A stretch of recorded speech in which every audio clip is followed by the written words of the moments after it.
Y les decía, bueno, la idea hoy era cerrar, yo también esto, ¿no? Creo que, bueno, inevitablemente quedaron un poco cortos los tiempos, pero la idea era hacer cierto cierre tomando el fragmento sobre las máquinas y algunos fragmentos, digamos, de Iván Illich, que me parece que también abre una serie de discusiones contemporáneas que andan dando vueltas y tiene una posición, digamos, que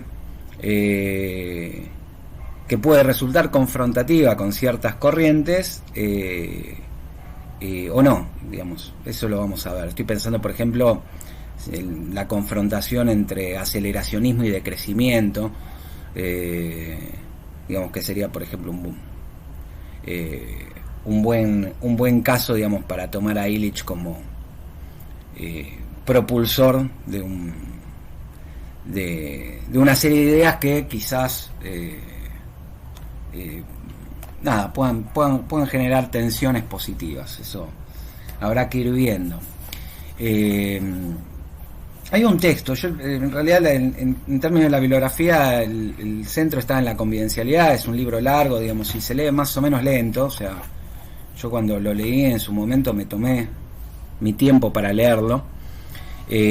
Para mí vale la pena leerlo entero y bueno, genera cierta relación de amor-odio quizás. Me ha pasado con algún colega, amigo, digamos, que al leer Illich le causó cierto rechazo. Tiene una postura bastante radical, digamos, y esa postura a veces la matiza, pero para algunos no lo suficiente.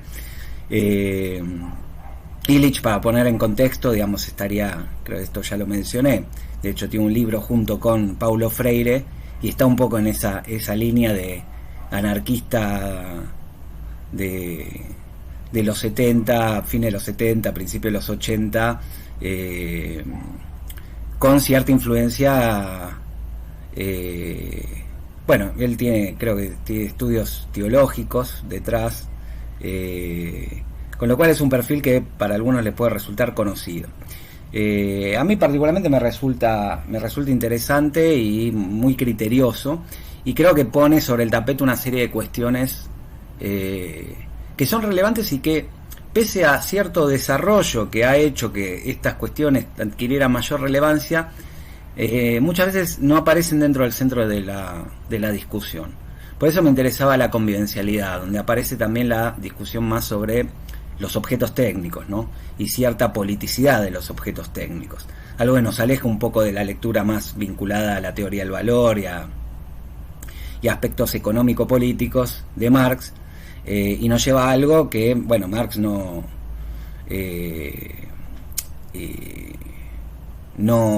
ha profundizado, digo, más allá de lo que uno puede encontrar en el fragmento, en el Capital, respecto a la relación entre bueno, relativamente no ha profundizado en realidad, porque ahí aparece también la ontología que está detrás en términos de la relación con la naturaleza y por tanto con la técnica, digamos, como mediador inevitable, tanto con la naturaleza como con el resto de los seres humanos. Pero bueno, eso lo iremos viendo quizás a lo largo de la reunión de hoy.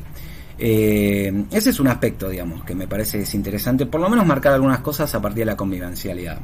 Y hay otro aspecto que me parece sigue ciertas lecturas de Marx, también más actuales, y el propio Illich, que tiene que ver con bueno, el uso del desarrollo tecnológico en términos económicos. Y ahí aparece tanto la cuestión del tiempo y del tiempo libre, como la cuestión de ciertos fines deseables de la vida humana. Un poco el punto de la brújula, digamos, cierto ideal emancipatorio que vamos a encontrar en Illich, lo encontramos también en otros autores, por ejemplo en Marcuse. Estoy pensando puntualmente en la autonomía y diría una autonomía social y creativa, con lo cual uno también ahí puede vincular a las primeras cuestiones que habíamos planteado en torno a la ontología del ser social en los manuscritos y, bueno, cierta influencia aristotélica. Pero bueno, eso también está por verse. Quisiera retomar, digamos, como para empezar, otro texto de Illich que, si les interesa hacer como un abordaje más rápido, se los recomiendo. Es Energía y Equidad, está en la misma compilación de las obras reunidas, y es o bien un libro corto o un artículo largo. Creo que será alrededor de 30 a 40 páginas. Este texto, digamos, se centra más en la cuestión energética y por tanto económica, pero resume bastante bien la posición, y quisiera empezar retomando eso para después ir al fragmento sobre las máquinas y eventualmente avanzar sobre la convivencialidad, algunos aspectos de la convivencialidad. La tesis de Energía y Equidad la resume de la siguiente forma. Dice: en mi análisis del sistema escolar he señalado que en una sociedad industrial el costo del control social aumenta más rápidamente que el nivel del consumo de energía. Este control lo ejercen en primera línea, pero no se ofenda a nadie, los educadores y médicos, los cuerpos asistenciales y políticos, sin contar la policía, el ejército y los psiquiatras. El subsistema social destinado al control social crece a un ritmo canceroso, convirtiéndose en la razón de la existencia para la sociedad misma. He demostrado que solamente imponiendo límites a la despersonalización e industrialización de los valores se puede mantener un proceso de participación política. Esta no es una tesis original, obviamente, digamos, la podemos encontrar, digamos, a lo largo de la historia de las ideas políticas. Sin embargo, digamos, me parece que acá se resumen distintos posicionamientos fuertes del propio Illich. Uno fundamental es la cuestión del límite. Por eso Illich es quizás uno de los referentes más importantes del decrecimiento económico. La idea de que se debe imponer un límite al desarrollo, un límite a la industrialización, un límite a la lógica económico-tecnológica para poder vivir de determinada manera. O por lo menos para evitar vivir de determinada manera. Esto refiere obviamente a esta estructura del control social que crea necesidades en la línea del hombre unidimensional y que al mismo tiempo, digamos, tiene que ampliarse para reproducirse a sí misma, ¿no? Acá, en la perspectiva de Illich, caen las grandes instituciones de la modernidad, ¿no? La escuela, la cárcel, etcétera, etcétera. Uno lo puede leer también a través de Foucault, estimo. No es completamente anti-institucionalista Illich, eso hay que aclararlo, y él mismo lo aclara. El problema es cuando las instituciones cruzan cierto umbral y comienzan a degradarse y a reproducir cierta degradación, ¿no? Entonces ahí encontramos un segundo aspecto, digamos, que tiene que ver con este sistema subsocial destinado al control social, ¿no? Que se convierte en sí misma en la razón de la existencia para la sociedad misma, la necesidad del límite, y se perfila ya esta idea de autonomía en la imposibilidad que genera para determinado tipo de participación política.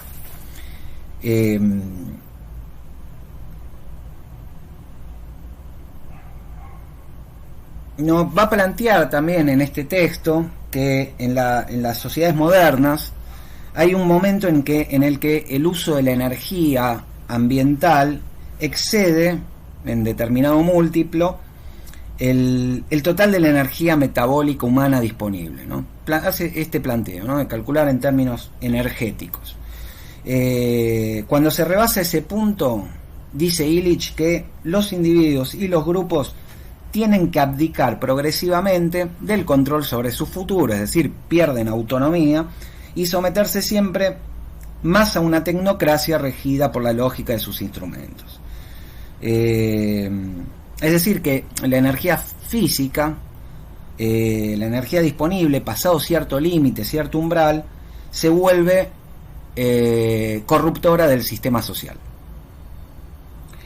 Y acá aparece otro punto de inflexión donde Illich toma una posición particular que va a ser la de cierto decrecimiento. La solución para Illich no es producir más energía como podría serlo, bueno, en determinada lectura de Marx, incluso en lecturas más contemporáneas, por ejemplo, cierta visión del aceleracionismo, ¿no? La solución no es producir más energía, porque el problema no es meramente ecológico, sino que es un problema social. El problema es qué implica esa producción de energía pasado el umbral que mencionaba recién. Y plantea, digamos, aun si se lograra producir una energía no contaminante y producirla en cantidad, el uso masivo de energía siempre tendrá sobre el cuerpo social el mismo efecto que la intoxicación por una droga físicamente inofensiva, pero psíquicamente esclavizante. Entonces va a atacar, digamos, a esta lógica del crecimiento por el crecimiento mismo, en un contexto de una sociedad que se ha vuelto una sociedad tecnocrática.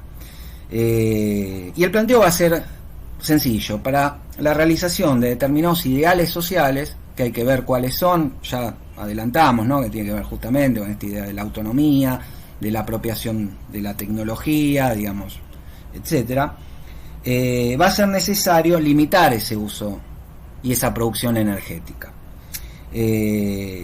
Va a haber que limitarla, le cito, recuperando el nivel tope pasado el cual este reduce la autonomía de los individuos y de los grupos de base.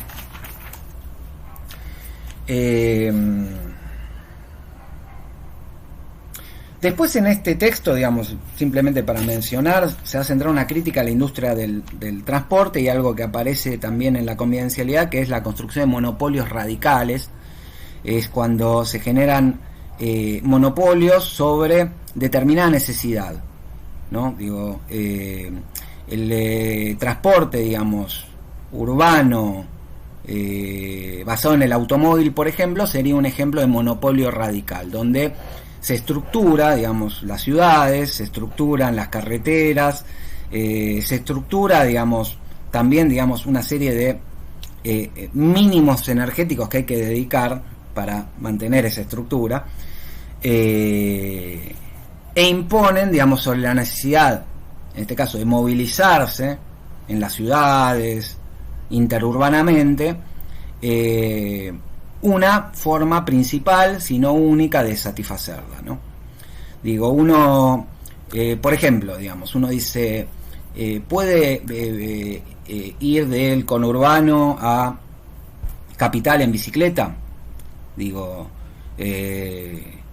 bueno, ya que está, te pongo de ejemplo, Federico, ¿podés venir de bicicleta de Temperley a San Telmo, a la Unipe?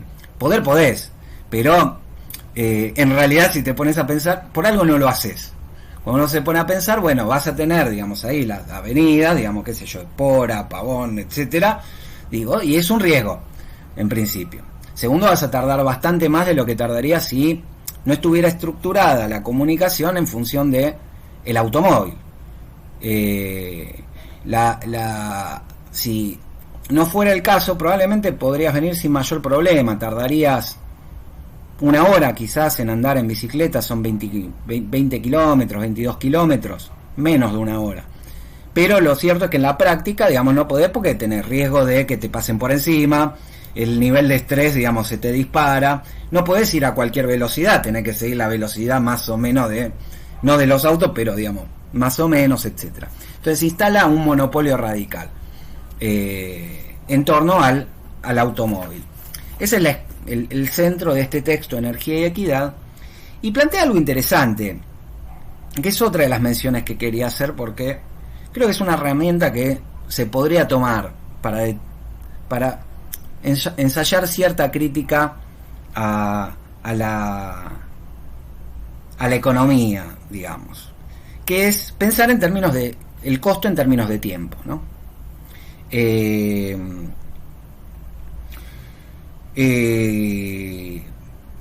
Illich plantea, digamos, en función de la industria del transporte, que el norteamericano promedio de la época destina más de 1.600 horas por año a su auto. ¿Cómo saca este número? Bueno, es un cálculo que se sigue de cuánto tiempo se está arriba del automóvil usándolo, cuánto tiempo se trabaja para pagar la nafta, los peajes, los seguros, las infracciones y demás. Y termina diciendo que justamente el norteamericano promedio de, digamos, principios de los 80, no recuerdo ahora cuándo es el texto puntualmente. ¿Cómo? Bueno, no sé si era para acá o se filtró el audio, pero voy a mostrar a todos. Ahí está. Nos dice el norteamericano promedio le consagra 4 horas al día al auto, en la que se sirve de él, se ocupa de él o trabaja para él.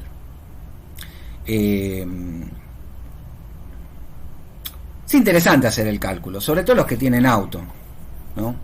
Uno dice, bueno, al trabajo a casa, de casa al trabajo, ya ahí tenés capaz 2 horitas o 1 hora, 1 hora y media. Ahora empezás a sumar cuánto cobrás, ¿no? Cuánto es tu hora laboral, y dividí el costo de pagar el auto, digamos, bueno, obviamente la nafta, lo que decía recién, el seguro del auto, etcétera, etcétera. Cuando yo como yo no tengo auto, no sé hacer el cálculo tan directamente, pero le pregunté a mi amigo Nicolás Paura y rápidamente me dijo que sí, que por lo menos 4 horas por día le dedica al auto en estos términos, ¿no? Entre el tiempo que lo lava, no sé, anda a ser cuando lo lavan Nicolás, pero entre el lavado, llevarlo al mecánico, pagar al mecánico, pagar la nafta, pagar los seguros, pagar el propio auto, el tiempo que se está arriba del auto, en general el número que sale tiende a estar en esta estimación, en la línea de esta estimación que hizo Illich en su momento, ¿no? Entonces nos plantea, a partir de esto, que estas 1.600 horas anuales le sirven para hacer unos 10.000 kilómetros de camino, o sea, 6 kilómetros en 1 hora. Es exactamente lo mismo que alcanzan los hombres en los países que no tienen industria del transporte. Pero mientras que el norteamericano consagra a la circulación 1/4 parte del tiempo social disponible, en las sociedades no motorizadas se destina a este fin entre 3 y 8% del tiempo social. Lo que diferencia la circulación en un país rico y en un país pobre no es una mayor eficacia, sino la obligación de consumir en dosis altas las energías condicionadas por la industria del transporte. A partir de esto uno puede extraer un primer corolario, que para Illich pensar en términos de energía es pensar en términos de tiempo social y también de tiempo individual, ¿no? Hay una determinada de cantidad de energía de la que dispone la sociedad, y a partir de la cual, digamos, bueno, esta sociedad la administra y al mismo tiempo se dedica a producir la energía necesaria para administrarse a sí misma. La industria del transporte va a requerir una cantidad de esa energía y por tanto va a requerir una cantidad de tiempo social. En este contexto, como tecnología, la industria del transporte es para Illich un monopolio radical que se impone sobre otras formas también de transporte, ¿no? Por ejemplo, la bicicleta, como decía, bueno, de Temperley a San Telmo se te vuelve imposible o prácticamente imposible. Hay gente que lo hace, se puede hacer, digamos, pero tenés que sumar una serie de riesgos que lo hacen como mínimo, digamos, una opción menos viable, digamos, que aquella sobre la cual se estructura la ciudad, que es y sigue siendo el automóvil. Bueno, en función de esto plantea que el tiempo, la equidad y la velocidad, fíjense que aparece este otro factor, por eso el título del libro, Energía y Equidad, Bueno, el tiempo, la equidad y la velocidad en la locomoción tienden a variar en proporción inversa una de otra.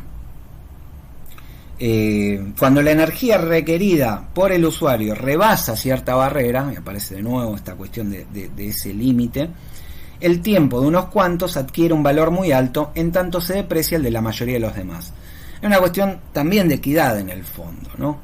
Lo que nos dice es, los pobres son los que usan mucho tiempo para que el sistema del transporte funcione para los ricos de un país. Al pobre se le hace más difícil viajar, moverse, etcétera, cuando se impone determinado tipo de transporte como monopolio radical, ¿no? Entonces, el corolario, la consecuencia es que la velocidad, en estos términos, resulta demasiado cara para ser realmente compartida. Con lo cual, pasado cierto límite, la industria del transporte cuesta a la sociedad más tiempo del que ahorra. Dice textualmente Illich, pasada la barrera crítica de la velocidad en un vehículo, nadie puede ganar tiempo sin que obligadamente lo haga perder a otro. Y acá abre otro aspecto interesante. Yo voy mencionando, digamos, porque quizás son aspectos que podamos tener en cuenta cuando veamos el fragmento sobre las máquinas. Este otro aspecto que abre es justamente el de la relación, no ya solo de energía y tiempo, sino también la cuestión de la equidad, digamos, ¿no? O sea, lo que se pone de un lado se saca del otro.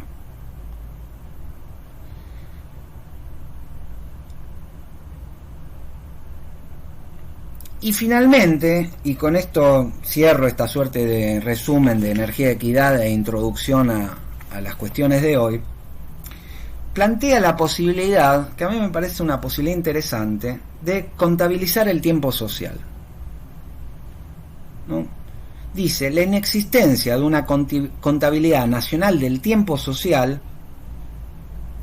no debe hacernos creer que es imposible establecerla. Y es una manera interesante de pensar las cosas. En este mismo esquema individual de cuánto me cuesta a mí el auto, bueno, es una forma de pensar lo económico. Una forma bastante marxiana, de alguna manera, de pensar lo económico. Si bien uno no tendría por qué reducir, digamos, el pensamiento sobre lo económico a la cuestión del tiempo social, creo que abre aspectos y politiza también, digamos, de manera quizás positiva, ese pensamiento sobre lo económico, ¿no? Y volvemos a la idea sencilla, pero quizás efectiva, de que la economía, y puntualmente el capital dentro del capitalismo, es una, si no la principal forma de regulación social, sobre la cual aparece, bueno, la jerarquización social, etcétera.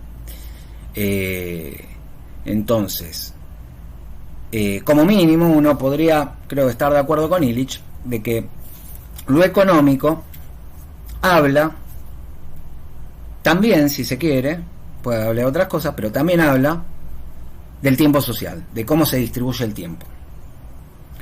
Y está en la línea de algo que había mencionado, digamos, que cierta perspectiva, que es decir, bueno, al fin de cuentas, ¿de qué se trata todo esto?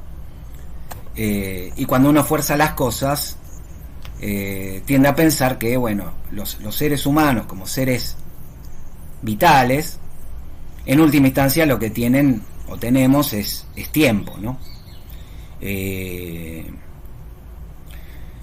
Con lo cual a mí personalmente me parece una perspectiva interesante que simplemente dejo ahí. Espérenme un segundito porque estoy quedando sin luz. Es el horario del invierno, ¿no? Son las 6 de la tarde, pero ya no hay luz. Y le cierro este pequeño resumen con esta cita que acabo de ver y vale la pena, ¿no? Porque también sirve para confrontar con ciertas, yo creo que no todas, ciertas perspectivas del aceleracionismo. Está hablando de Marx, Illich, y dice: queda por ver si ahora, en nombre de Marx, no se lanzan a una industrialización cuantitativamente tan superior a lo que Marx pudo prever, que sea imposible la aplicación de los ideales que él formuló. Y ahora, cuando veamos el fragmento sobre las máquinas, vamos a ver que tiene una lectura, creo que atinada, de Marx, tanto en términos de ciertas consecuencias emancipatorias que se darían a partir del desarrollo de las fuerzas productivas, es decir, de este cierto industrialismo, y al mismo tiempo, digamos, plantea, digamos, en el marco de la perspectiva de Marx, el problema del límite, de si no es necesario poner un límite. ¿En función de qué? Bueno, en función de la aplicación de esos ideales que él formuló. Esa va a ser, líneas generales, la perspectiva de Illich en términos económicos. En la convivencialidad va a abrir otros temas, otros problemas, algunos que van más allá de Marx, que procuraremos al menos mencionar.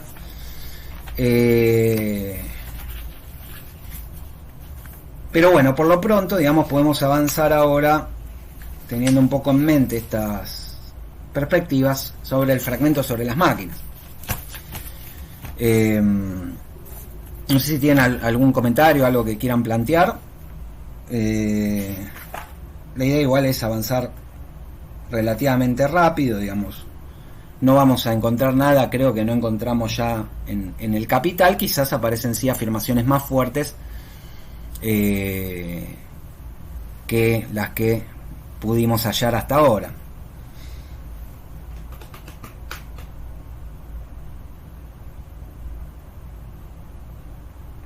Bueno, la tesis central creo que se resume en dos oraciones de la página 220,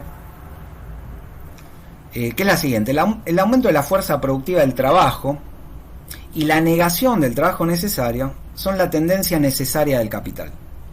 La realización de esta tendencia es la transformación del medio de trabajo en maquinaria. Por lo menos el punto de partida. Marx, en el fragmento sobre las máquinas, va a desarrollar esta tesis.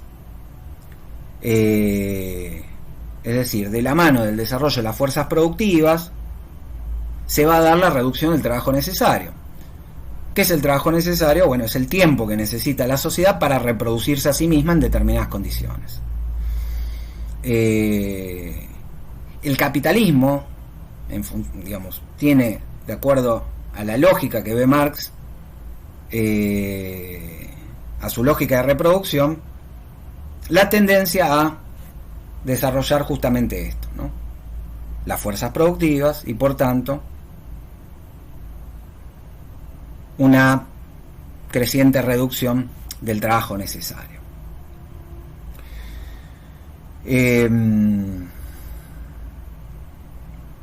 Pero aparecen otros aspectos, digamos.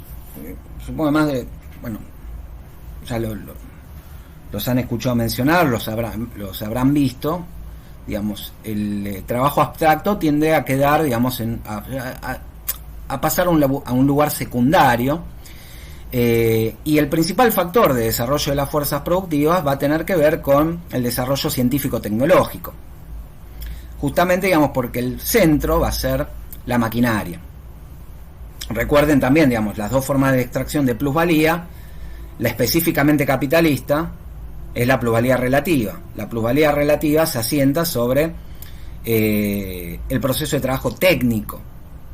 Y por tanto, digamos, la maquinaria es el principal factor para poder aumentar la proporción entre trabajo necesario y trabajo excedente, reduciendo el trabajo necesario, ¿no?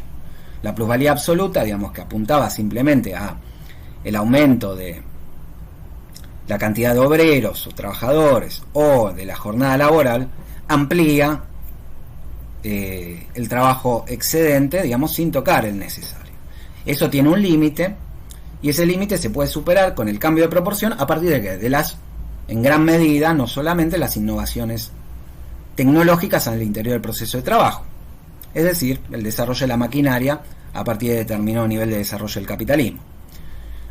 La maquinaria, también recuerden, digamos, era como el tercer momento, en realidad segundo momento, de desarrollo de la cooperación, del carácter cooperativo, digamos, del trabajo humano.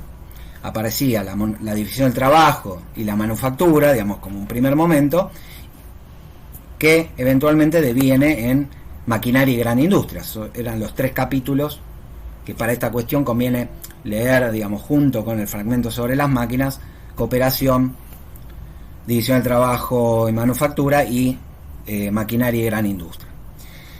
Entonces, nos dice Marx, en la maquinaria el trabajo objetivado ya no se presenta directamente solo bajo la forma del producto o del producto empleado como medio de trabajo, ¿no? Trabajo muerto, el trabajo objetivado, sino bajo la forma de la fuerza productiva misma. La acumulación del saber y de la destreza, de las fuerzas productivas generales del cerebro social, y acá empiezan a aparecer una serie de conceptos, o por lo menos nominalizaciones interesantes. Ya la habíamos visto, el cerebro social en el Capital, pero vuelve a aparecer en este contexto. Dice, bueno, la acumulación del saber y la destreza, las fuerzas productivas generales del cerebro social, es absorbida así, con respecto al trabajo, por el capital, y se presenta por ende como propiedad del capital, y más precisamente el capital fijo, en la medida en que éste ingresa como verdadero medio de producción al proceso productivo. Y acá aparece, bueno, esta cuestión que ya es interesante, por lo menos desde una lectura más ortodoxa de Marx, ¿no? Digo, va a ser el capital el que encarne las fuerzas productivas del cerebro social en un lugar específico, que va a ser el capital fijo. Esto de alguna manera choca un poco con la tesis de Virno respecto al general intellect, ¿no? La idea de que es la intelectualidad de masa la que encarna los saberes, ¿no? Acá se encarnan en el capital, o sea, en ese resultado técnico aplicado al proceso de trabajo, de algo que sí va a estar en otro lado, que va a ser esta idea del cerebro social o las fuerzas sociales de producción, cuyo desarrollo va a ser consecuencia del desarrollo científico-tecnológico. Pero algo que me resulta interesante de esta referencia es que creo que se vuelve en un aspecto muy actual cuando uno piensa en el sistema de patentes y derechos de autor, ¿no? Algo que mencionamos en la reunión anterior. Habíamos dicho, bueno, que la patente se convierte en medio de producción. Determinado procedimiento, determinada idea, es condición de posibilidad para quizás otros procedimientos, otras ideas. Cuando uno ve la historia de la ciencia, bueno, encuentra esos lazos constantemente, digamos. Con el sistema de patentes se cerca esa idea, ese procedimiento, sea el cual fuere, y se genera un monopolio que con el capital no sucedía, digamos, porque con el capital, mientras uno tenga capital disponible, puede acceder al medio de producción. En este caso se vuelve más compleja la exclusión, ¿no? En el caso de las patentes, justamente porque tenés un cercamiento que, al ser más arbitrario, digamos, más artificial de alguna manera, es también, digamos, en tanto que es cercamiento, más radical. Pero bueno, es una cuestión a mencionar simplemente. Desarrolla esta idea Marx y nos dice: por cuanto la maquinaria, además, se desarrolla con la acumulación de la ciencia social, de la fuerza productiva general, no es en el obrero, sino en el capital donde está representado el trabajo generalmente social. La fuerza productiva de la sociedad se mide por el capital fijo, existe en él de forma objetiva, y a la inversa, la fuerza productiva del capital se desarrolla con este progreso general del que el capital se apropia gratuitamente. Y acá de nuevo, ¿no? Aparece como esta tensión, porque, insisto, en una suerte de lectura ortodoxa, bueno, el trabajador y el trabajo abstracto en general pierde, digamos, cierta centralidad que tradicionalmente se le daba, ¿no? Esa centralidad, digamos, si se me permite el comentario, creo que se pensaba en gran medida en términos políticos, y creo que esto no plantea no va en esa línea, ¿no? Uno la puede mantener o no en función de la propia opinión. Creo que acá Marx no está discutiendo eso, digamos, es otra cuestión.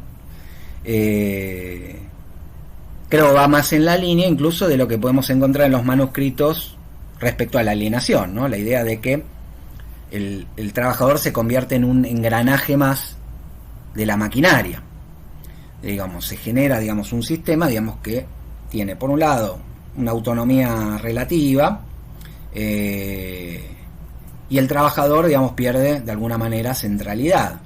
Pero más allá de esa cuestión, lo que nos plantea Marx es que es el capital fijo el que va a representar en el proceso de trabajo ese desarrollo de las fuerzas productivas, que se ancla en última instancia en el desarrollo científico-tecnológico. Y el otro punto que encontramos en este párrafo es esa apropiación gratuita. Hay un texto de Ben Sedesa, digamos, que se centra mucho no me acuerdo el nombre ahora del libro, pero en el problema de la ciencia y la técnica en Marx, e insiste mucho en esta cuestión, ¿no? Que es una cuestión que también puede ser discutible, el tema de la apropiación gratuita. Esta apropiación gratuita, bueno, Marx está pensando en un capital que se apropia de algo que produce la sociedad en otro espacio. Con lo que nos encontramos más contemporáneamente es con una subsunción también de la ciencia y la tecnología, lo que vuelve el escenario más preocupante hoy de lo que era quizás a mediados del siglo XIX. Algo de eso igual menciona Marx en este fragmento, ahora lo vamos a ver, pero por lo pronto, digamos, tenemos esto, ¿no? El desarrollo de la ciencia y la tecnología de alguna manera funciona como una naturaleza artificial, digamos. Las fuerzas naturales se pueden incorporar gratuitamente a la producción, ¿no? Digo, por ejemplo, un río. Un río tiene una fuerza motriz, digamos, que puede ser aplicada, o el viento, el molino de viento, a través de la fuerza, digamos, está dada por las fuerzas de la naturaleza, ¿no? Son una donación de la naturaleza en esos casos. Obviamente hay determinado desarrollo tecnológico que permite esa apropiación. Bueno, Marx piensa en parte en estos términos, me parece, esa fuerza social.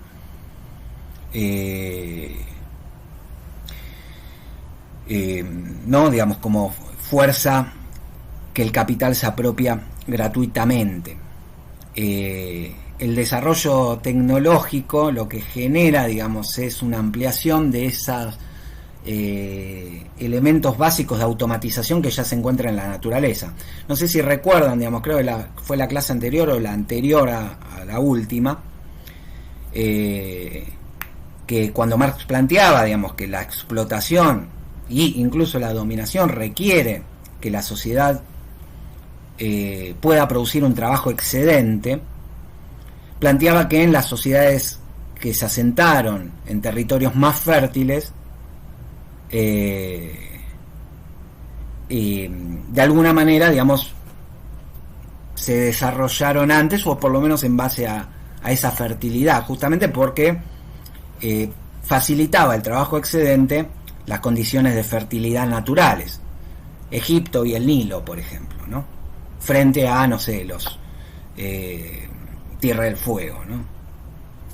Podemos pensar, digamos, pirámides frente a las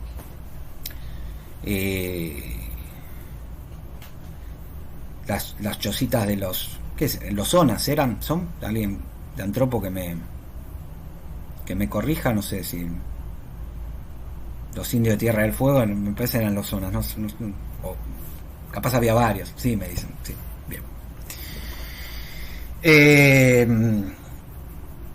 Bueno, entonces aparece esta idea de apropiación gratuita y cierta idea de que la relación es exterior, que se puede complejizar igual desde el propio Marx, ahora lo vamos a ver, pero cierta relación exterior y por tanto cierto desarrollo autónomo de la ciencia. Entonces sigue y nos dice: el proceso entero de producción, empero, no aparece como subsumido bajo la habilidad directa del obrero, sino como aplicación tecnológica de la ciencia. Darle a la producción un carácter científico es, por ende, la tendencia del capital, y se reduce el trabajo a mero momento en ese proceso. Acá aparece la tesis tan poco marxista en palabras de Virno, ¿no? Así como ocurre con la transformación del valor en capital, en un análisis más preciso del capital se aprecia que éste, por un lado, presupone un desarrollo determinado de las fuerzas productivas, históricamente dado, y entre esas fuerzas productivas también la ciencia, y por otro lado lo impulsa hacia adelante. ¿Presupone en qué sentido? Bueno, en el sentido que mencionaba recién. O sea, presupone un trabajo excedente. Sin trabajo excedente no hay capitalismo, o sea, y no habría dominación. El trabajo necesario, el esclavo trabaja para sí, cualquiera trabaja para sí, si lo único que llega a alcanzar o a reproducir es el trabajo necesario. Entonces, presupone, creo que en ese sentido, requiere un trabajo excedente e impulsa hacia adelante, que va a ser un punto en común con el liberalismo. Y acá hay que asumir ese punto en común. Cuando uno lee liberalismo en sentido amplio, pero cuando uno lee son dos representantes bastante distintos uno de otro, pero cuando uno lee tanto a Schumpeter como a Hayek, se encuentra con una idea muy similar. La diferencia, digamos, fundamental, obvia, va a ser que en algunos casos es apologético del capital, en otros es crítico, digamos, con el caso de Marx. Pero teoría del desenvolvimiento económico de Schumpeter, bueno, la idea de la innovación es esta, digamos, es la que podemos encontrar y la influencia es clara. Lo mismo en von Bawerk y demás. El factor del desarrollo tecnológico impulsado por el capital. Y en Hayek es muy explícito. En última instancia tiene que justificar por qué el capitalismo es el mejor sistema conocido y quizás el mejor sistema posible. Y su justificación va a remitir a este factor material, que es que impulsa el desarrollo, impulsa el crecimiento, tanto económico como científico-tecnológico.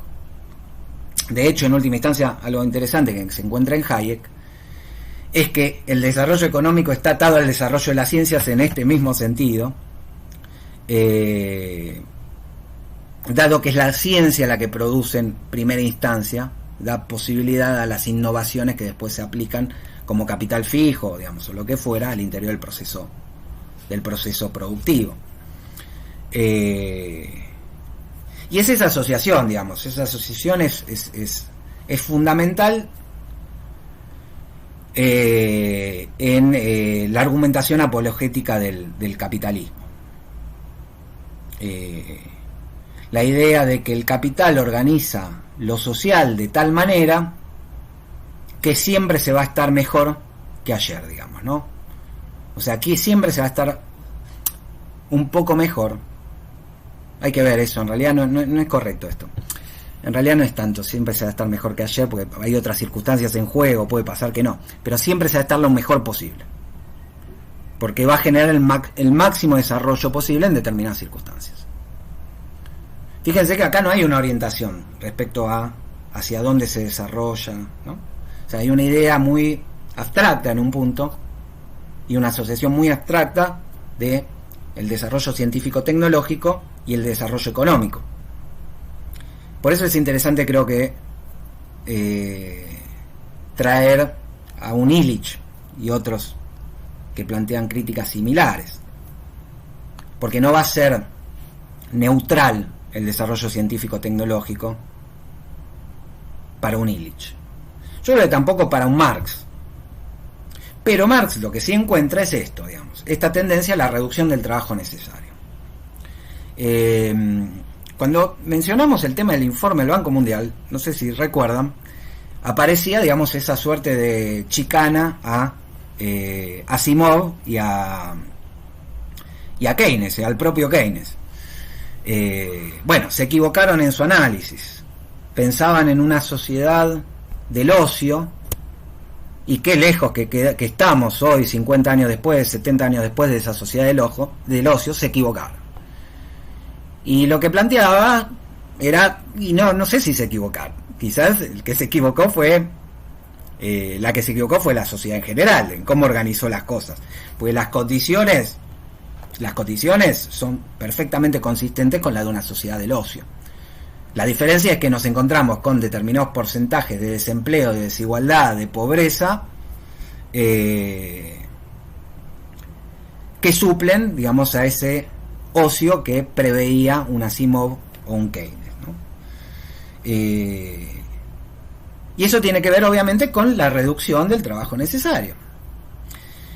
Reducción que hay que aclarar también, digamos, si se me permite un desarrollo va un poco más allá de este aspecto puntual del texto. No hay que olvidarse que el trabajo necesario se constituye históricamente. Y ahí creo que es donde también es relevante Illich. No solo porque no es neutral la direccionalidad de la ciencia. ¿No? Digo, ¿qué ciencia produce el capitalismo? ¿La misma que produciría cualquier otro sistema, modo de producción, etcétera? ¿O hay distintas ciencias? Esa discusión, digamos, la tuvo Marcuse con Habermas. Marcuse tomando la posición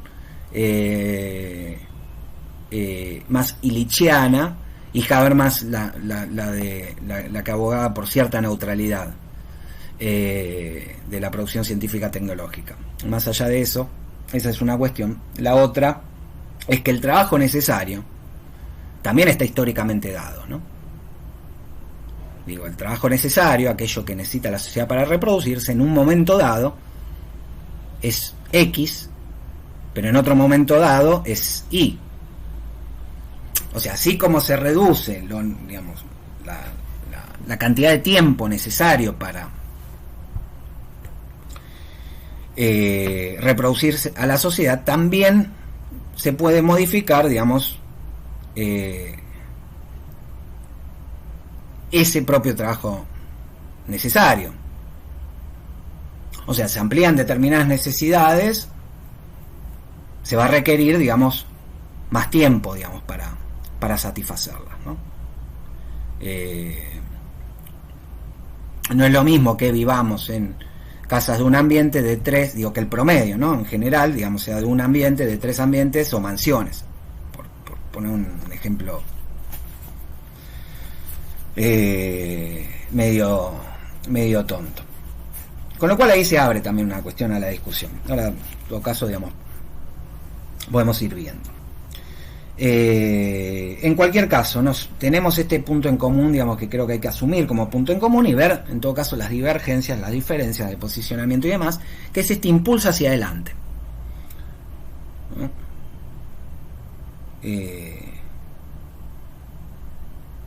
¿No? Presupone un desarrollo determinado de las fuerzas productivas y, por otro lado, lo impulsa hacia adelante. El capitalismo impulsa hacia adelante el desarrollo de las fuerzas productivas. Y acá aparece algo que es interesante sobre el problema de la neutralidad de la ciencia y la técnica. Nos dice Marx, la maquinaria no perdería su valor de uso cuando dejara de ser capital. De que la maquinaria sea la forma más adecuada del valor de uso propio del capital fijo, no se desprende, en modo alguno, que la subsunción en la relación social del capital sea la más adecuada y mejor relación social de producción para el empleo de la maquinaria. Entonces aparece cierta idea de la neutralidad de la técnica, en este caso de la maquinaria. La misma maquinaria podría usarse de manera diferente, igual dice, entiendo yo, en una sociedad socialista, poscapitalista, etc. Pero presupone cierta idea de la neutralidad de la técnica, que puede ser discutible. En el caso de Illich, en la convivencialidad, bueno, nos encontramos con que hay técnicas que son convivenciales, técnicas que no lo son. Y nos encontramos, digamos, que de nuevo, al cruzar determinado umbral, hay una degradación de determinado desarrollo, digamos, científico, tecnológico, que genera, digamos, o reproduce relaciones de dominación, digamos, que atentan en general a la autonomía, contra la autonomía de la sociedad, de los individuos. Esa es la crítica de Illich a ciertas instituciones. Digo, no critica la escolarización, critica en todo caso la escolarización a partir de determinado umbral. Si vos tenés a los, digo, si la principal función de la escuela es acostumbrar a los chicos a pasar 6 horas todos los días en un lugar sentados más o menos tranquilos, o sea, esa educación para el trabajo, bueno, es porque cruzaste determinado umbral y generaste, digamos, cierta degradación en términos de la institución escuela. Eso no significa, digamos, que no pueda evitar cruzarse ese umbral o pensar, digamos, instituciones escolares que funcionen de otra manera. En cualquier caso, bueno, Marx nos dice esto: la maquinaria, digamos, se puede usar independientemente de la subsunción social del capital.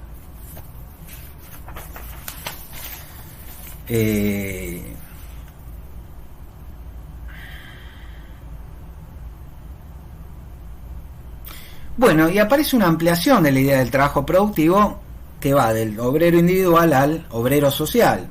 Acá ya empezamos a entrar en la línea de lo que va a ser el general intellect.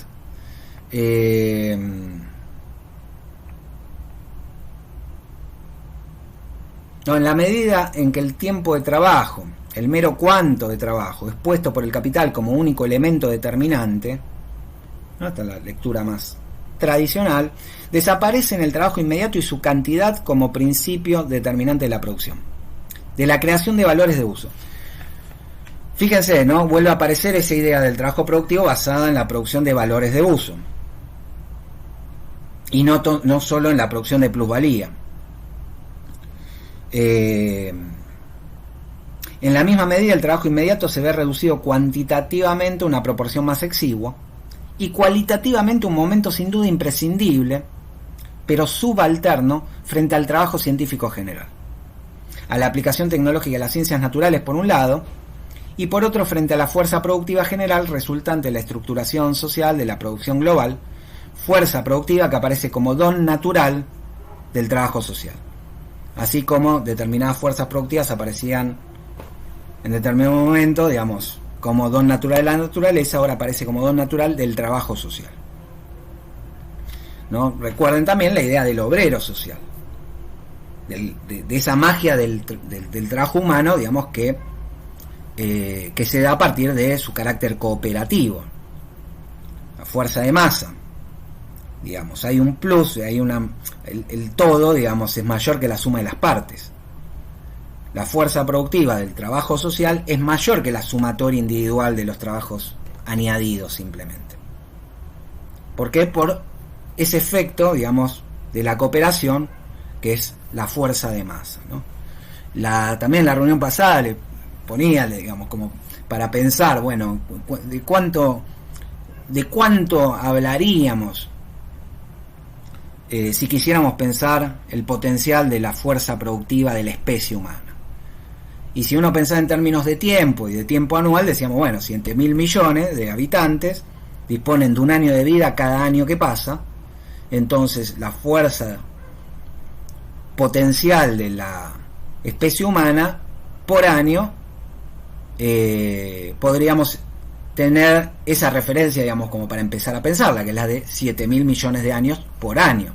Obviamente estamos lejísimos de poder aprovechar esa fuerza potencial. Ahora, en términos de Marx y de cómo concibe la fuerza productiva social,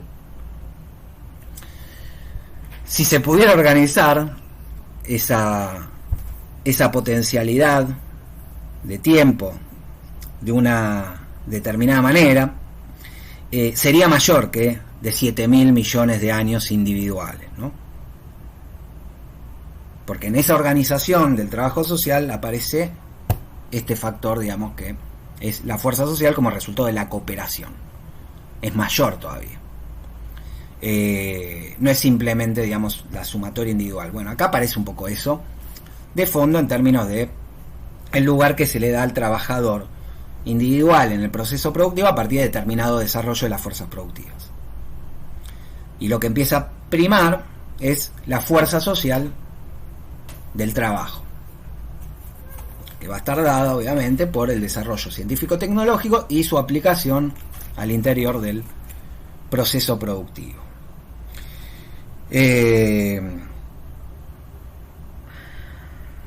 Bueno, retoma algo que vimos en el capital, que es que el capital fijo transfiere valor, ¿no? Digamos, en la medida en que contiene valor.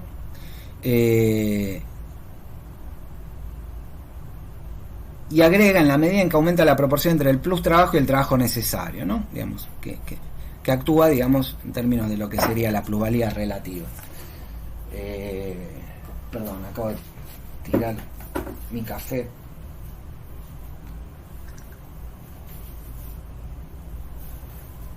Ahora, a partir de esto dice, a través de este proceso, efectivamente, se reduce a un mínimo el cuánto de trabajo necesario para la producción de un objeto dado. De nuevo aparece, ¿no?, la mercancía material. Un objeto dado. Pero solo para que un máximo de trabajo se valorice en el máximo de tales objetos.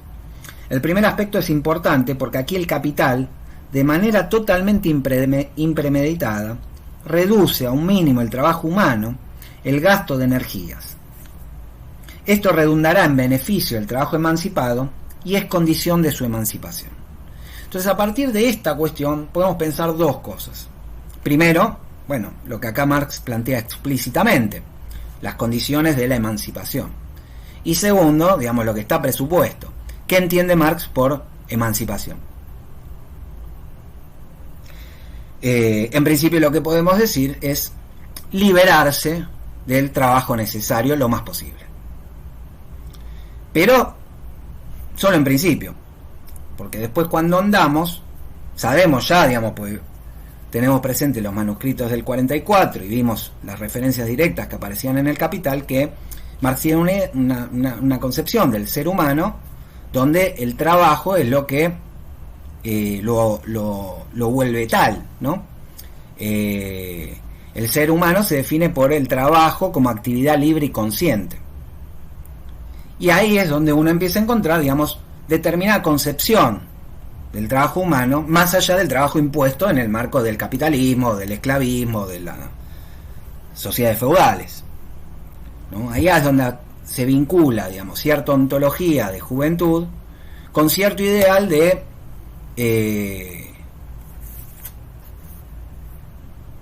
la emancipación humana, que en principio, me animaría a decir ya, es similar al que podemos encontrar o haber visto recién rápidamente en un Ivan Illich, ¿no? Digo, porque el trabajo como actividad libre y consciente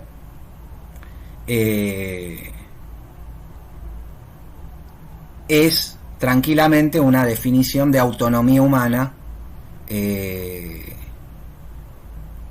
sin mayor problema asumiría en este caso el propio Illich, ¿no? Y que de hecho, digamos, si uno fuerza la cuestión, no sé cuánto más se puede avanzar. Eso lo dejo, digamos, en el tintero y en todo caso lo retomamos, ¿no?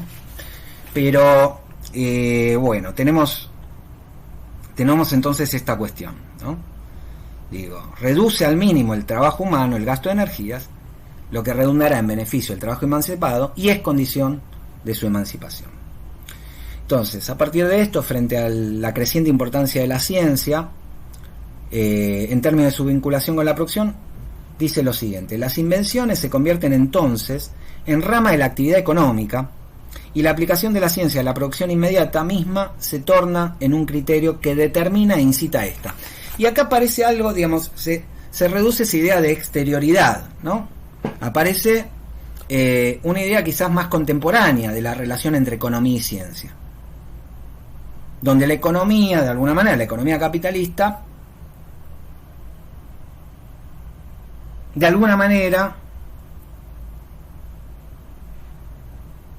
no solo se apropia del resultado, sino que se apropia de la actividad científica misma, ¿no? Digo, lo vuelvo a leer: las invenciones se convierten entonces en rama de la actividad económica, es decir que la invención se convierte en mercancía, básicamente, o por lo menos en objetivo de la actividad económica. Y la aplicación de la ciencia a la producción inmediata misma se torna en un criterio que determina e incita a esta.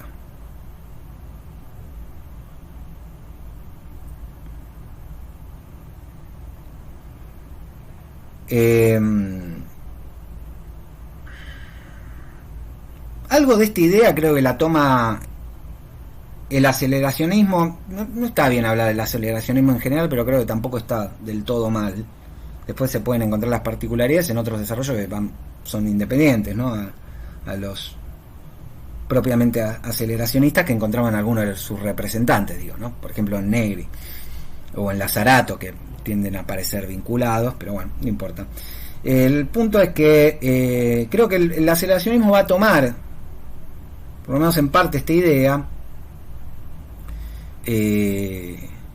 para denunciar que en última instancia el capitalismo es improductivo, justamente al subsumir la ciencia a la lógica económica capitalista, limita la producción científica.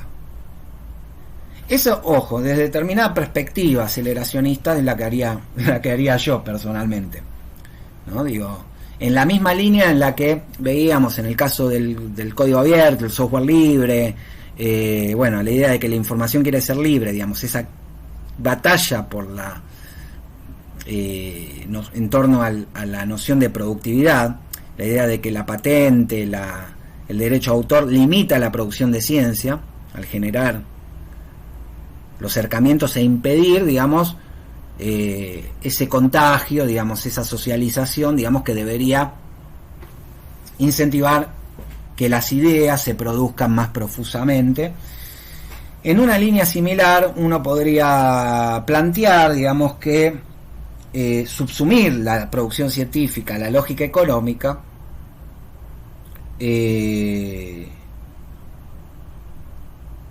termina limitando esa producción científico-tecnológica. ¿Por qué? Porque la orienta y al mismo tiempo le pone ciertos corsetes o ciertos techos. Quizás patentes y derechos de autor es el ejemplo más claro, pero también en términos de qué se produce, ¿no? Cuando se produce algo se deja de producir otra cosa, supongo. A veces no, a veces se produce inevitablemente. Pero una producción científica y tecnológica orientada por el mercado, por la lógica del mercado, es decir, digamos, por la producción de un objeto, mercancía, digamos, que genere, digamos, esa, en última instancia, una plusvalía, bueno, tiene el costo de todo lo que no produce para producir eso. Entonces, cuando uno encuentra discusiones más de coyuntura, más contemporáneas, como la que hubo acá en Argentina hace unos años, digamos, pocos años, respecto a el orientar la producción científico-tecnológica hacia el mercado, bueno, uno quizás tiene que tener presente eso. Ojo, en una discusión de coyuntura hay que ver si conviene o no. Pero en términos de una subsunción fuerte, digamos, que es un poco la que creo que se plantea en este marco, bueno, uno podría discutir si efectivamente, digamos,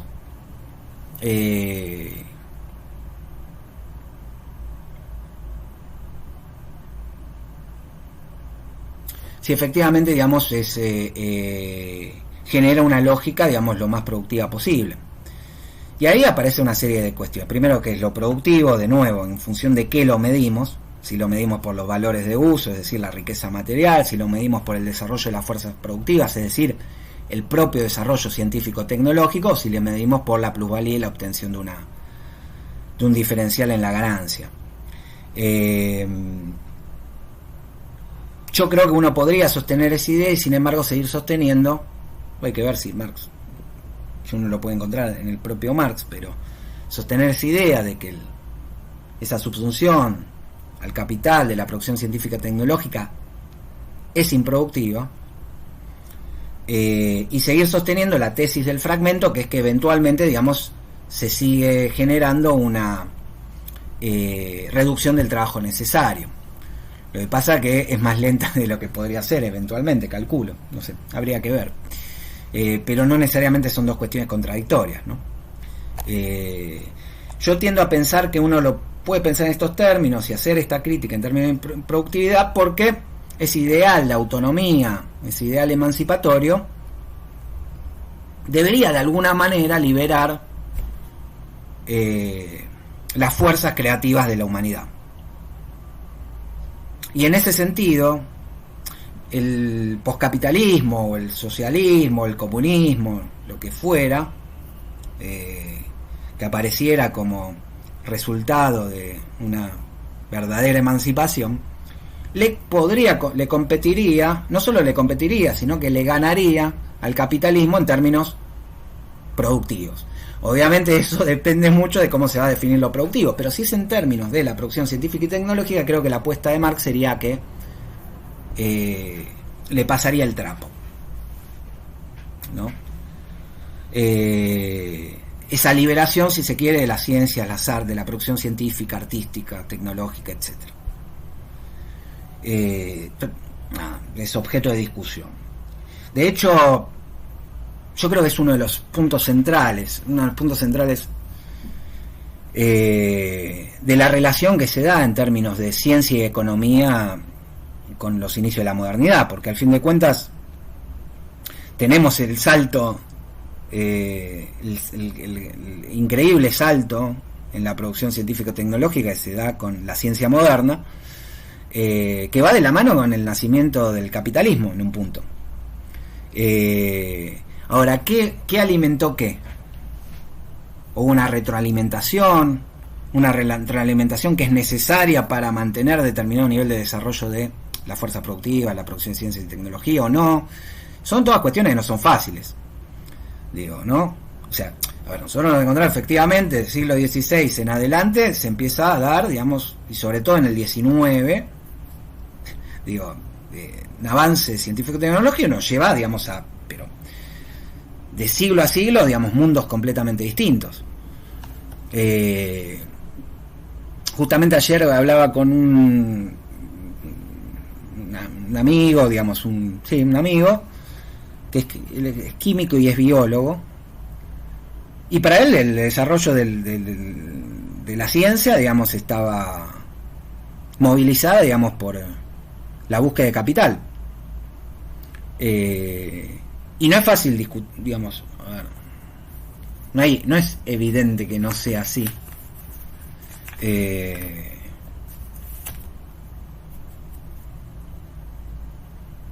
Pero bueno, eso no significa que uno no pueda hacer otros planteos más allá de esa no evidencia. Quizás habría que estudiar si efectivamente, digamos, esa relación, digamos, estudiarla una y otra vez, pues no es que no se ha estudiado. Y hay otras cosas que se puede decir también. Por más que haya una relación sinérgica, incluso de retroalimentación, uno puede ser optimista junto con Aristóteles, con Marx, con Marcuse y otros, y plantear, digamos, que de ninguna manera se va a reducir a una lógica como la del capital la producción científica y tecnológica. Recuerden Schumpeter también, ¿no? Las motivaciones humanas. Digo, la ganancia es una gran motivación, ¿no? Esa comparativa con el resto, pero también está la fuerza, el gozo creador como otra motivación fundamental, digamos, ¿no?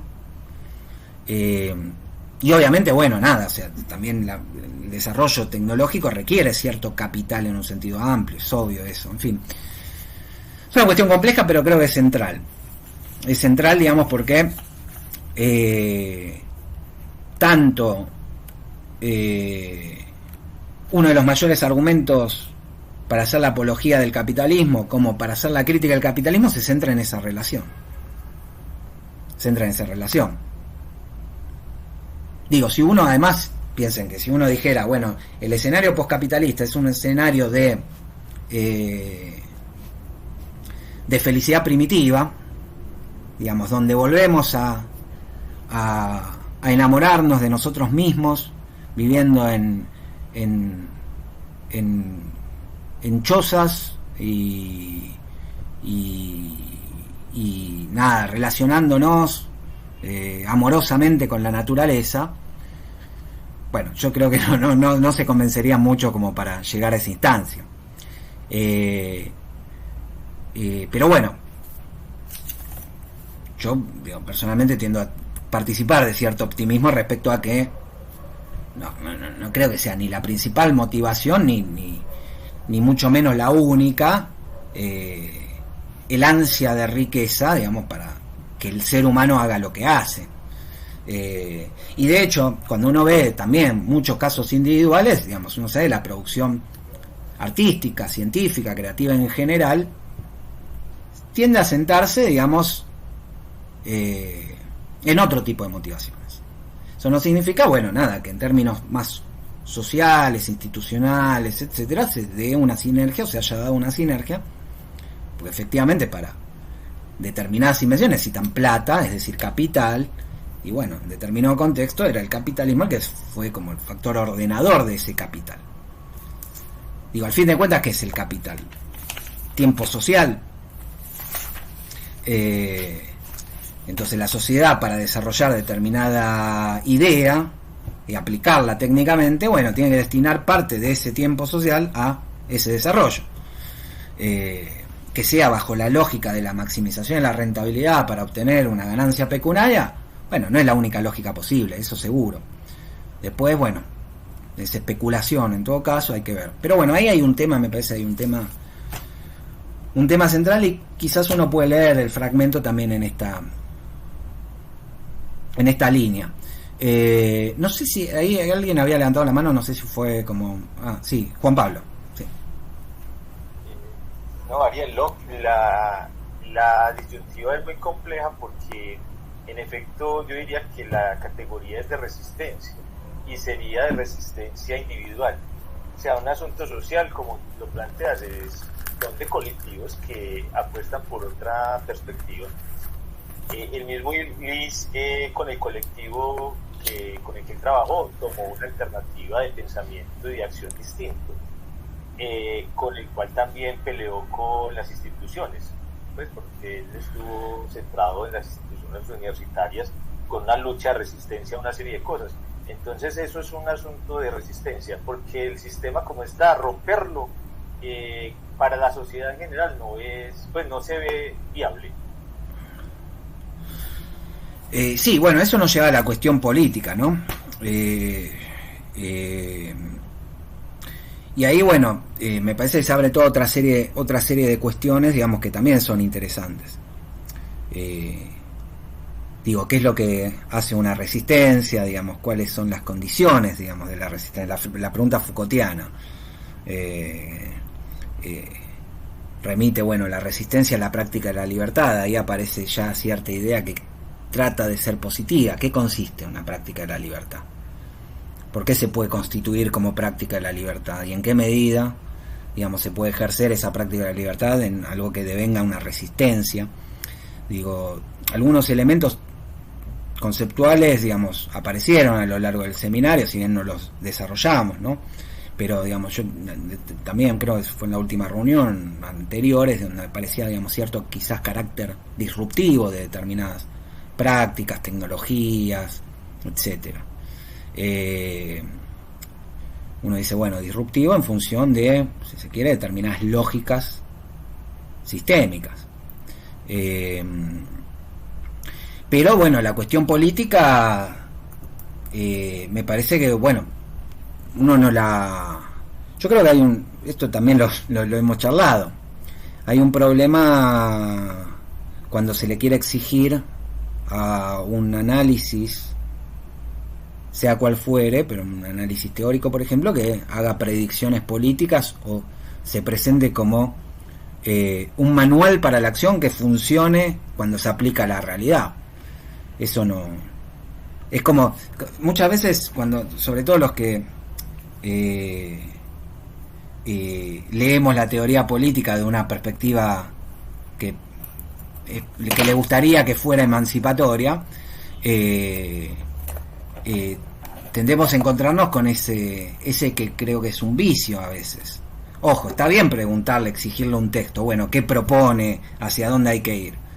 Pero muchas veces se espera que el texto mismo funcione como una suerte o bien de oráculo o bien de factor que en sí mismo va a generar una serie de cambios políticos, cuando la política es política.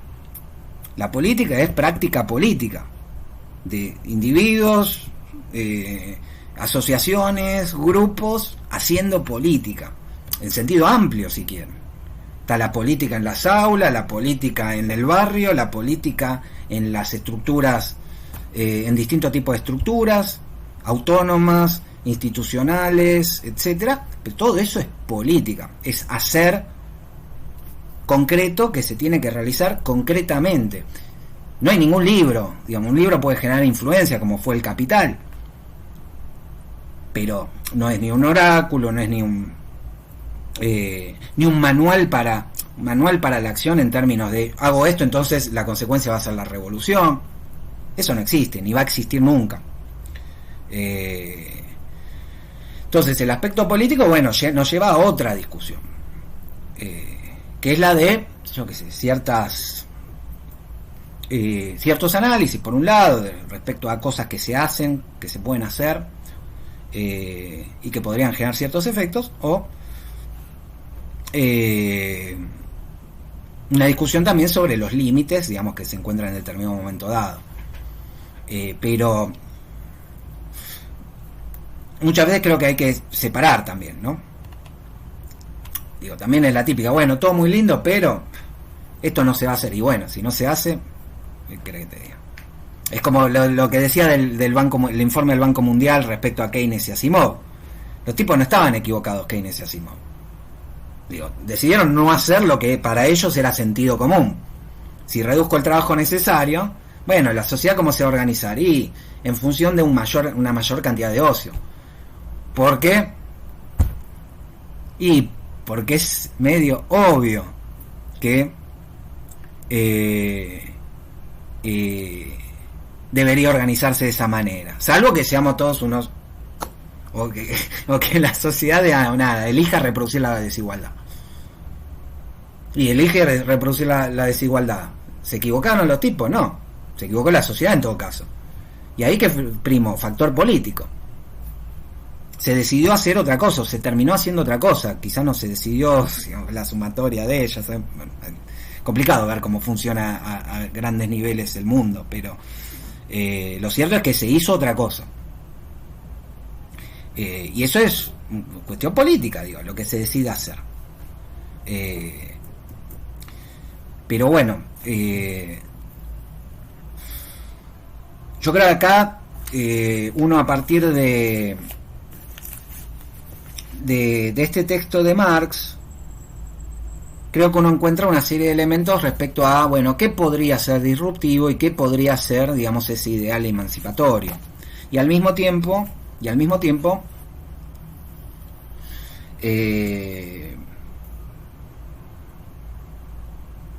cuáles son las condiciones, ¿no? Las grandes condiciones materiales. Y en el fondo hay ideas muy sencillas, como esta, ¿no? Digo, condición material del tiempo libre. Una emancipación de alguna manera requiere el tiempo libre. Sin tiempo libre no hay emancipación posible, digamos. Vamos a seguir atados a una serie de obligaciones. Ese tiempo libre, digamos, en cómo se te debería traducir, bueno, ahí ya hay un posicionamiento más personal, si se quiere, digamos, donde puede ser una cuestión más de apuesta casi epistémica por parte de un Aristóteles, de un Marx, ¿no? Donde toman cierta afirmación sobre qué es lo mejor para el ser humano, en función de qué es lo que hace al ser humano humano. Eso también te abre toda una otra discusión más de tipo de deber ser.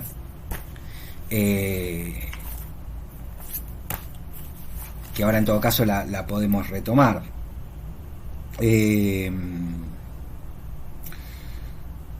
Bueno, entonces, y acá aparece en realidad la que cita Virno como tesis muy poco marxista del fragmento sobre las máquinas, bastante conocida porque ha circulado. Dice Marx: en esta transformación lo que aparece como el pilar fundamental de la producción y de la riqueza no es ni el trabajo inmediato ejecutado por el hombre, ni el tiempo que éste trabaja, sino la apropiación de su fuerza productiva general, su comprensión de la naturaleza y su dominio sobre la misma, gracias a su existencia como cuerpo social. En una palabra, el desarrollo del individuo social, Tan pronto como el trabajo en su forma inmediata ha cesado de ser la gran fuente de la riqueza, el tiempo de trabajo deja y tiene que dejar de ser su medida, y por tanto el valor de cambio deja de ser la medida del valor de uso. El plustrabajo de la masa ha dejado de ser la condición para el desarrollo de la riqueza social, así como el no trabajo de unos pocos ha cesado de serlo para el desarrollo de los poderes generales del intelecto humano. Con ello se desploma la producción fundada en el valor de cambio, y al proceso de producción material inmediato se le quita la forma de la necesidad apremiante y el antagonismo.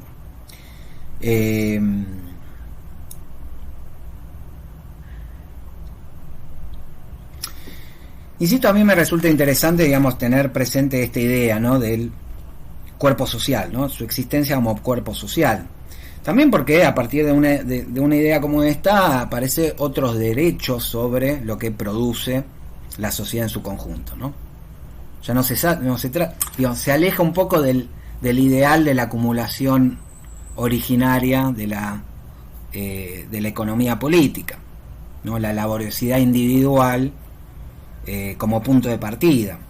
Ya no hay, o deja de haber cada vez más, laboriosidades individuales. Se trata de una producción que está fundamentalmente dada por lo que produce el cuerpo social como un todo. Ese es, por ejemplo, con el tema más puntual de las patentes, los derechos de autor, también es la base para un argumento, digamos, que limite, por lo menos, digamos, o critique, digamos, el patentamiento desmesurado, digamos, el patentamiento, digamos, si es cualquier idea es resultado del cuerpo social, digamos, algo que además se extraería, por ejemplo, de la ontología de Marx, del ser genérico, ¿no? Digo,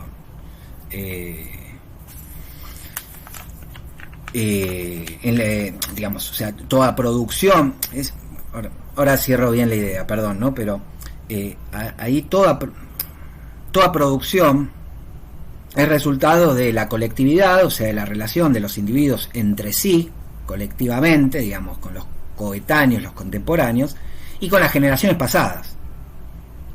Se puede producir lo que se produce ahora porque otros han producido antes que nosotros, digamos, distintas generaciones desde que el Homo sapiens es sapiens, y se produce en función de eso, y se produce con otros, y sin esas dos relaciones no existe la producción humana, ¿no? Digo, ese es uno de los aspectos de la ontología de Marx en los manuscritos, la doble relación de los seres humanos entre sí.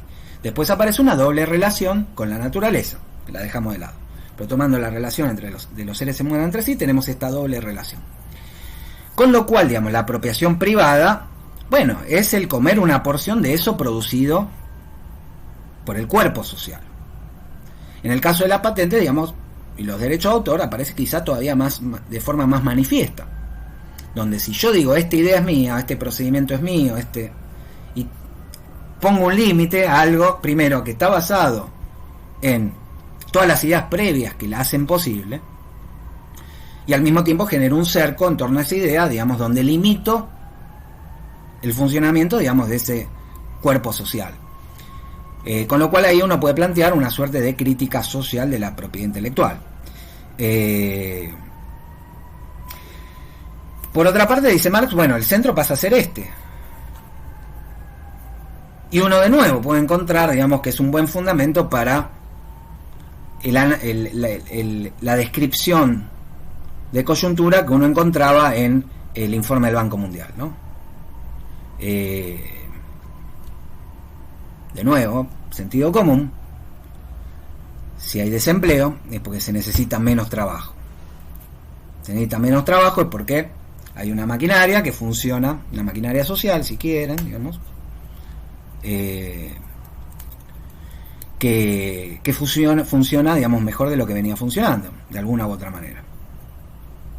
Ahora, en términos de casi lockeanos de la propiedad como un derecho que surge del derecho natural al propio trabajo, uno diría, bueno, el derecho el derecho sobre ese resultado es del cuerpo social, del obrero social.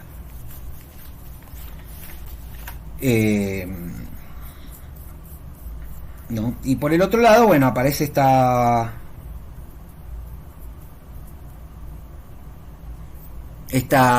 idea de que la teoría del valor, y esto nos puede llevar a la reflexión respecto a qué es la teoría del valor.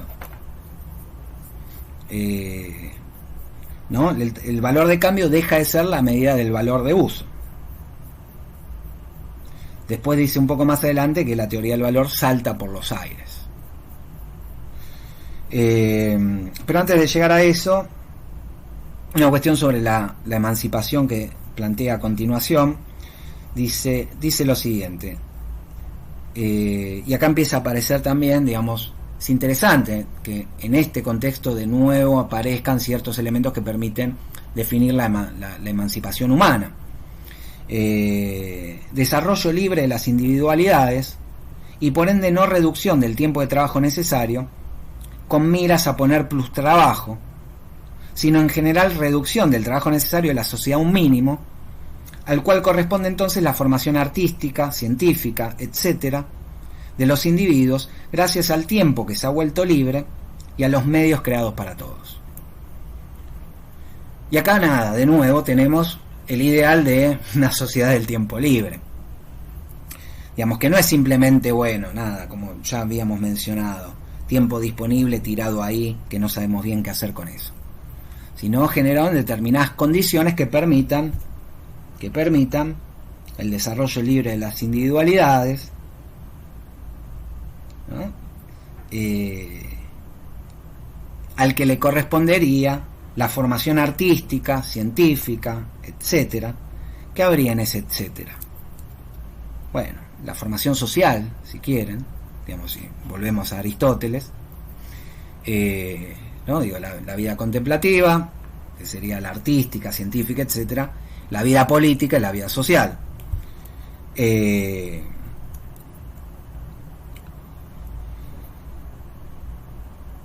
Gracias al tiempo que se ha vuelto libre y a los medios creados para todos. Y ahí está la otra gran cuestión para pensar, que no se piensa, digamos, porque estamos lejos de tratar de ver las posibilidades de este tipo de sociedad o de este tipo de organización social, digamos, que es ¿qué es ese medio creados para todos, ¿no? Piensen que el libre ejercicio de la ciencia, las artes, etcétera, o las socialidades, va a requerir medios, determinados medios. Si quiero tocar la guitarra, necesito una guitarra. Si quiero tocar el piano, necesito un piano. El piano capaz sale más caro que una guitarra, requiere más tiempo social. Lo mismo si quiero viajar a la luna, bueno, me tengo que asociar con unos cuantos, digamos, que tengan determinado conocimiento, y voy a necesitar que la sociedad financie eso. Con cualquier proyecto científico, artístico, etcétera, que vaya surgiendo, se van a requerir determinados medios. Con lo cual, una de las discusiones que eventualmente habría que tener en esta línea sería la discusión sobre el acceso a los medios. Y ahí uno puede retomar otras discusiones de coyuntura que tienen que ver con esto, por ejemplo, en los teóricos del fin del trabajo, donde cuando pensaban el tercer sector, la idea de que, bueno, que no sea solo el mercado el que regula lo que la sociedad hace y quién puede hacer qué, y aparecía el tercer, digamos, este tercer sector, digamos, de alguna manera entre el Estado y el mercado. Bueno, las discusiones que promovían eran de este tipo, con sus limitaciones, obviamente, pero eran de este tipo, ¿no? Digo, imagínense, digamos, una sociedad en la que hay cierto tiempo disponible. Bueno, eventualmente, es una obviedad, va a haber van a aparecer asociaciones, va a empezar la gente a decir, che, me gustaría poder hacer esto, o nos gustaría poder hacer esto. Con lo cual, parte del tiempo social, de los recursos sociales, bueno, podrían destinarse de otra manera. Hoy, ¿cómo se destinan? Bueno, en función de cómo se distribuye el capital. ¿Cómo se es para obtener más capital? Bueno, participando del juego del mercado. Y ahí te llevas más tiempo social. Bueno, quizás una discusión, digamos, podría ser esta. Discusión que no sería nada novedosa, porque de hecho la sociedad destina, digamos, parte de su tiempo social a financiar determinadas actividades o determinados proyectos. Digo, el tema es cuánto y qué cosas. pero cuando paga un becario para hacer el doctorado, está financiando, digamos, en determinados términos, cierta formación científica. Cuando le paga un becario para escribir un libro de literatura, bueno, está financiando las artes. Cuando saca un premio de literatura, bueno, también lo mismo. Esos mecanismos, digamos, van más allá, obviamente, del mercado, si bien tienden a relacionarse.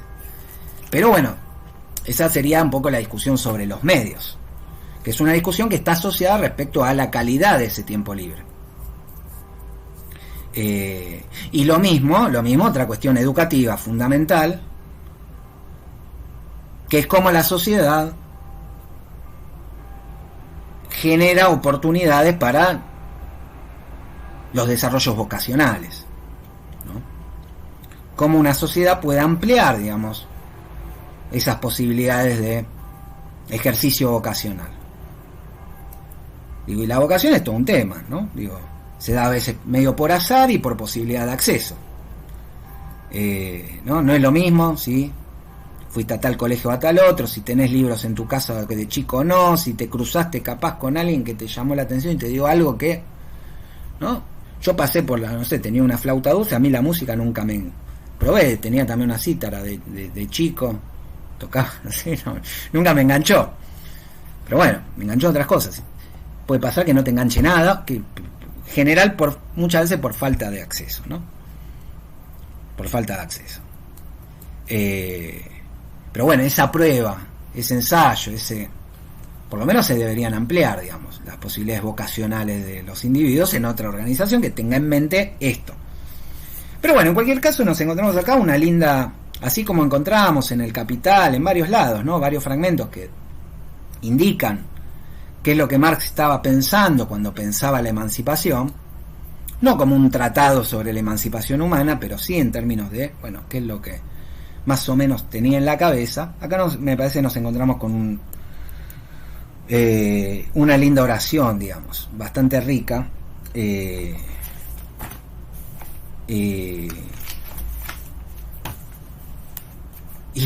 me permito decir una vez más, bastante aristotélica también.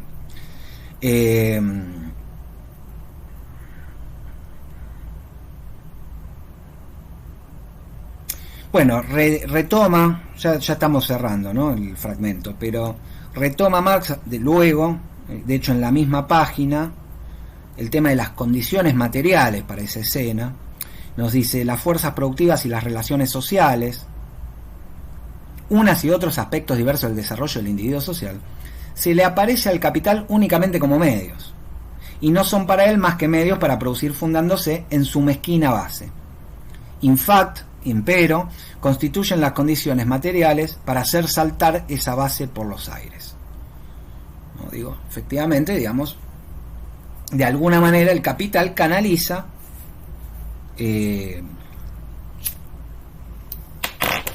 asocia el desarrollo científico a la aplicabilidad tecnológica para la reducción del trabajo necesario. Y para tener tiempo libre, lo primero que vamos a necesitar es tiempo. Para tener tiempo, vamos a tener que reducir lo más posible el trabajo necesario. Es decir, el tiempo que la sociedad tiene que dedicar a reproducirse a sí misma en determinadas condiciones. Página siguiente aparece, bueno, el famoso concepto de General Intellect. El desarrollo del capital fijo revela hasta qué punto el conocimiento social general se ha convertido en fuerza productiva inmediata y, por lo tanto, hasta qué punto las condiciones del proceso de la vida social han entrado bajo los controles del General Intellect y remodeladas conforme al mismo. Hasta qué punto las fuerzas productivas sociales son producidas no solo en la forma del conocimiento, sino como órganos inmediatos de la práctica social del proceso vital real.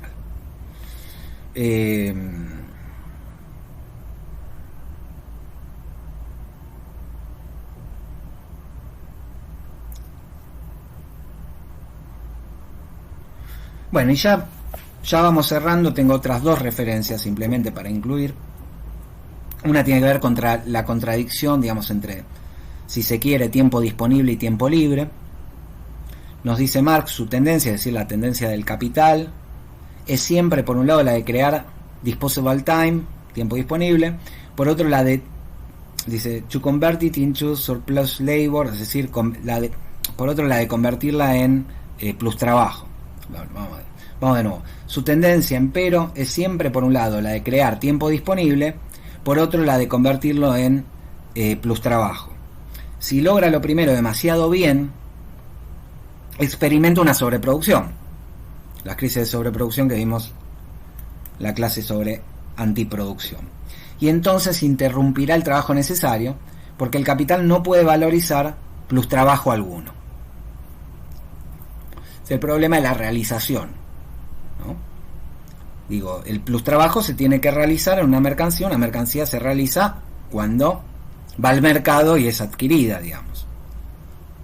Si hay una sobreproducción, son mercancías que no se terminan realizando en el mercado. Nadie las compra, nadie las puede comprar. ¿Qué haces con eso? No puedes seguir produciendo porque ya tenés demasiado y no tenés qué hacer con esas mercancías, ¿no? Cuanto más se desarrolla esta contradicción, tanto más evidente se hace que el crecimiento de las fuerzas productivas ya no puede estar ligado a la apropiación de plus trabajo ajeno, sino que la masa obrera misma debe apropiarse de su plus trabajo. Y acá aparece el factor político, no dice, bueno, a ver, una cosa con la otra. Se genera la tensión y esa tensión se vuelve cada vez más contradictoria, más difícil de sostener. Es la crisis de sobreproducción, digamos, la que en este caso estaría detrás de esta tensión.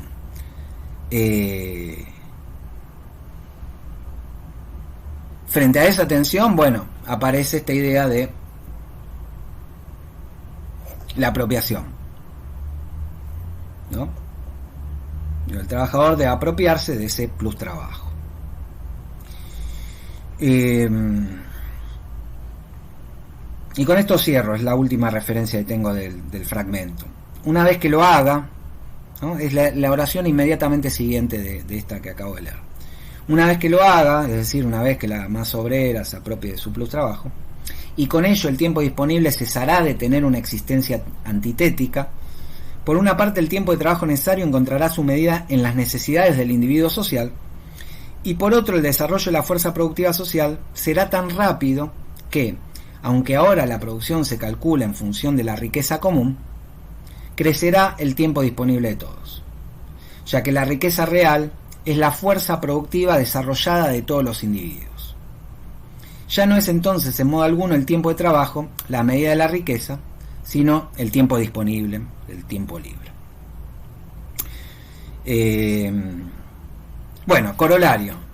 Primero, con la cuestión del tiempo y el tiempo libre es central y aparece acá claramente como condición de posibilidad de la emancipación.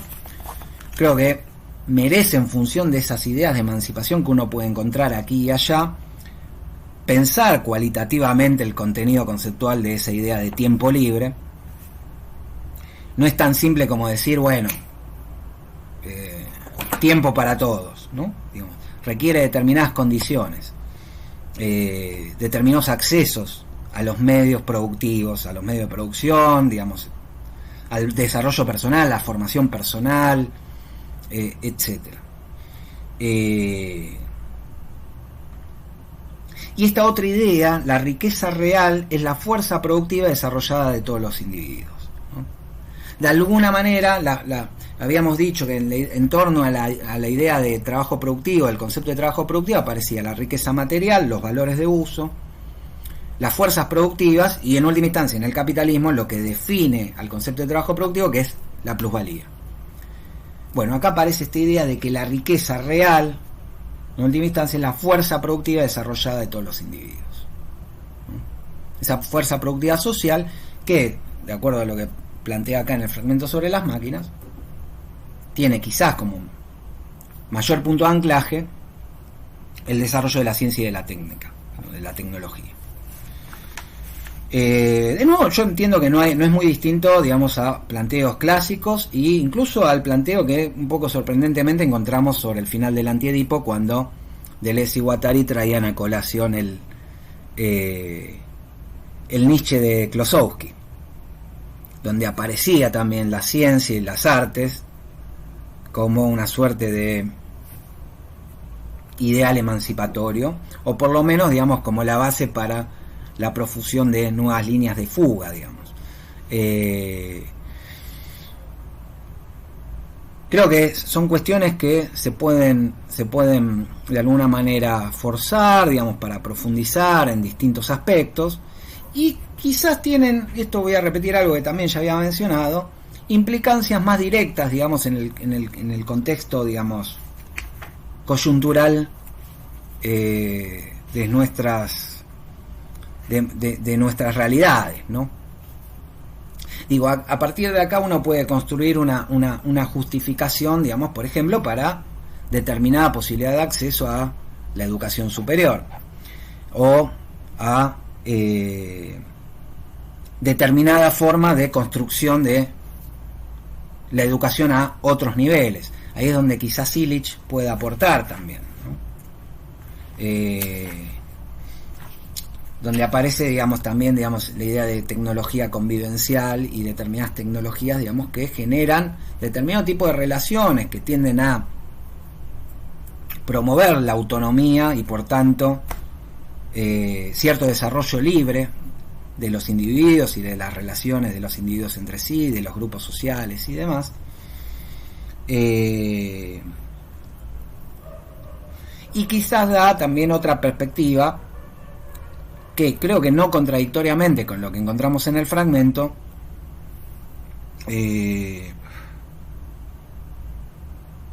sí permite actualizar, digamos, la perspectiva al contexto actual. Estoy pensando en algo en lo que insiste mucho Illich, que es la necesidad de poner un límite para poder vivir de otra manera.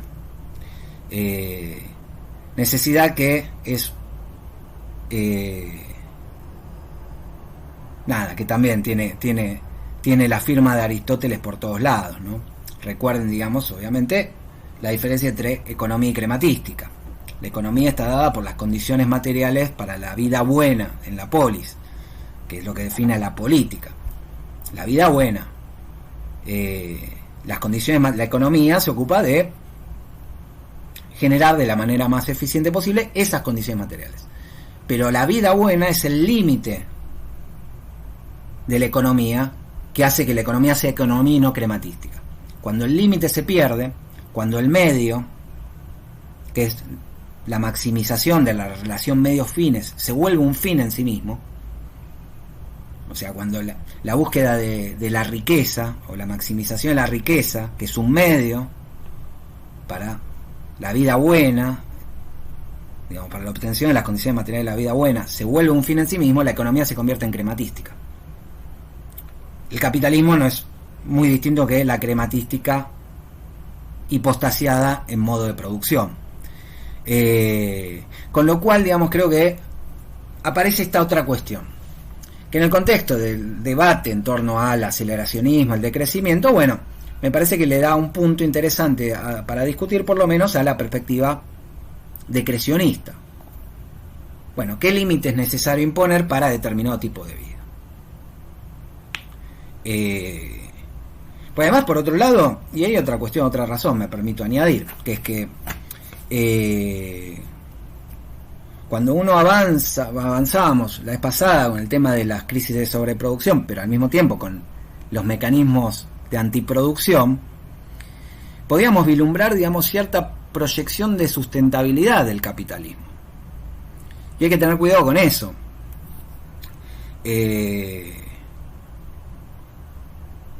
Hay una tendencia a la reducción del tiempo necesario, pero las relaciones sociales de producción bien pueden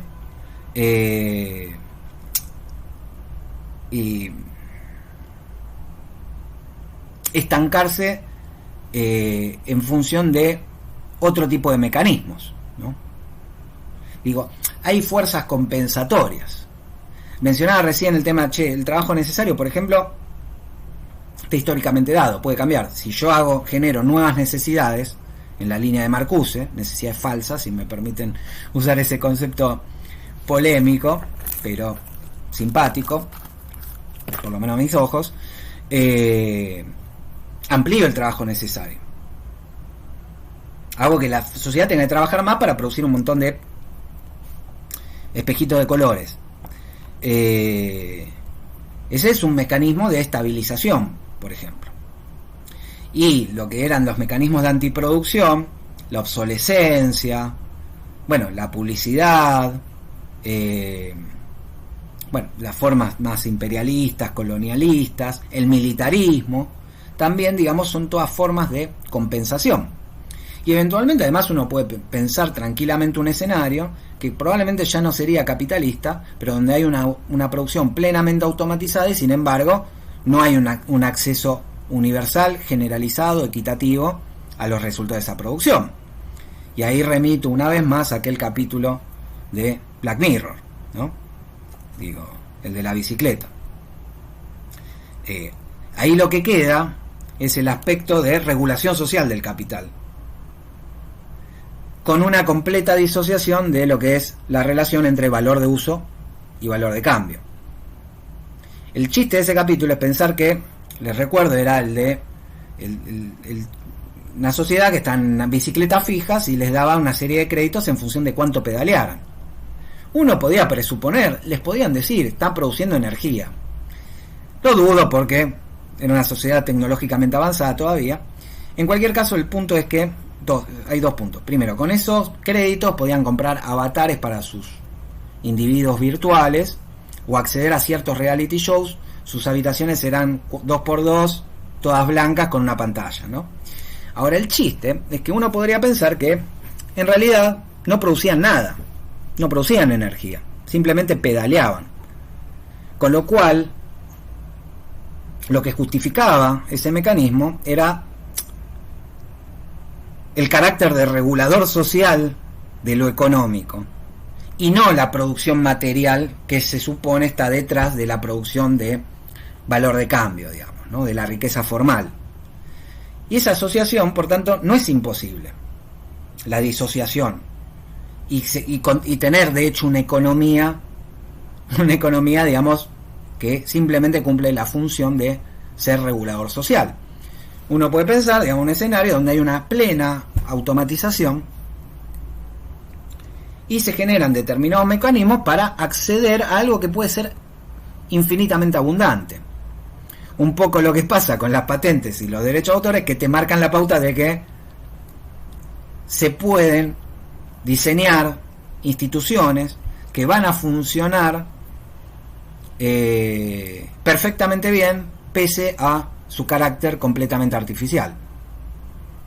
Y eso también exige pensar también la propiedad privada, ¿no? En última instancia. No digo, a ver, ¿qué tenemos en la propiedad intelectual? Se supone una base de abundancia, una economía de la abundancia. Las ideas son no rivales, no excluyentes, su reproducción tiende a cero. Bueno, magnífico. Digo, es el sueño económico. Y esto lo marca muy bien Robbins. Se equivoca igual, dice no hay economía de la abundancia, ¿no? La escasez es condición para lo económico. Ahora, esa escasez puede ser introducida externamente, artificialmente, porque lo económico además cumple otras funciones. A eso voy. Entonces, si se puede hacer para la propiedad intelectual y dársele la forma de la propiedad privada, algo que es naturalmente abundante, se disocia esto que en el capitalismo industrial aparece asociado y que es la base del fragmento, que es que detrás de la producción de valor de cambio hay producción de valores de uso en el contexto de un creciente desarrollo de las fuerzas productivas, es decir, de la potencia productiva de la humanidad. Ahora, es imposible pensar un escenario en el que hay una abundancia material, una máquina, la máquina que hace máquinas, donde todo lo que se necesita se produce automáticamente sin intervención humana o con una mínima intervención humana, que es un poco el escenario que ensaya Marx en función de las tendencias que ve del desarrollo de las fuerzas productivas. Perfecto. Ahora, ¿de eso se deriva automáticamente un escenario de tiempo libre, etcétera, etcétera, en estos términos, en esta definición de emancipación? No. Puedes pensar otros mecanismos económicos que mantienen la función de reguladores sociales, como las bicicletas, que son medios para obtener créditos, que son medios para diferenciarse, moverse, socializar con los otros. Lo interesante es que se mantiene quizás la base, ¿no? Digo, ¿Por qué querés un crédito para cambiar tu avatar? Bueno, porque te sirve para relacionarte con los demás, la vida política, la vida social. Y el acceso, lo otro que proveían esos créditos era el acceso a determinadas reality shows que capaz te permitía, bueno, sí te permitió otra cosa, era vivir de manera privilegiada, ¿no? Digo, en una mansión, digo, había una élite que podía vivir una élite no, porque también eran como consumidores de alguna forma. No se veía la élite que estaba detrás, pero estaba esto, te permitía esa diferenciación. Yo lo que voy puede ser completamente arbitraria. Uno podría pensar ese escenario tranquilamente. Lo curioso del caso, que si me permiten voy a agregar, se está yendo hacia eso, me da la impresión de que se está yendo hacia eso, si me permiten correrme un poquito de los textos. De hecho, en la medida en que hay desocupación, en la medida en que hay desigualdad en la distribución, nos encontramos, digamos, con la consecuencia negativa de un escenario que podría ser bien positivo. Y lo que vemos es una diferenciación en la base, ¿no? Digo, retomando de nuevo el informe del Banco Mundial, los empleos del futuro, ¿cuál era la otra consecuencia? Desempleo, que puede haber, surgen nuevos trabajos, perfecto, pero polarización laboral. ¿Qué es la polarización laboral sino el estancamiento social? Ustedes se quedan en sus bicicletas y les tiramos unos créditos, y bueno, están estos otros que se acomodan mejor porque pueden ser los presentadores de la tele o pueden participar del reality, ganarlo o lo que fuera. Es decir, digamos, determinada forma de regulación social. Y la tendencia es a esa. La tendencia es hacia eso. O sea, no jodamos. El acceso a la universidad ¿se está ampliando o se está restringiendo? Incluso, digamos, en Argentina, donde tenés otras formas de acceso mucho más amplia que las que tenés en Estados Unidos. Pero ¿se amplía o se restringe? ¿Acceder a la universidad es simplemente cursar, llevarse un título, o empieza a haber diferenciaciones? Después de esas diferenciaciones aparecen también, digamos, el acceso a determinados empleos y por tanto a determinados tipos de vida, obviamente organizadas en torno a el consumo. Bueno, puedes tener una tele más grande, una casa más grande, mantener mejor a tus hijos, tener más hijos, darles una mejor educación. Digo, ahora lo que uno se encuentra, digamos, es que tenés quienes acceden o tratan o no acceden o tratan de acceder a la universidad sin saber leer y escribir, y tenés los que saben leer, escribir bastante bien y saben, además de castellano, inglés y capaz algún otro idioma, y tienen una formación por encima de la media en literatura, matemática, bla, bla, bla. Digo, ¿y eso? ¿Cuál es la consecuencia? De que tengas, no sé, tengas en Capital determinado nivel de colegios, con el Nacional de Buenos Aires, el Pellegrini, bueno, sus equivalentes privados, que no sé cuáles son, que lo sabrá, y después tenés un montón de colegios, digamos, en Capital algunos, otros en el conurbano, otros casos que se va. Todo eso es una jerarquización, digamos, la formación de una jerarquización desde el vamos. Y eso me parece que si uno hace una proyección, es más, tomemos 20 años, lo que era y lo que es ahora, proyectemos 20 años más, y ese ideal, digamos, ese ideal, por más que estén las condiciones materiales o puedan estar las condiciones materiales, ese ideal de Marx, de la emancipación, del tiempo libre pensado como esa posibilidad de libre ejercicio de los aspectos creativos y sociales del ser humano, buena parte, digamos, de la población queda excluida.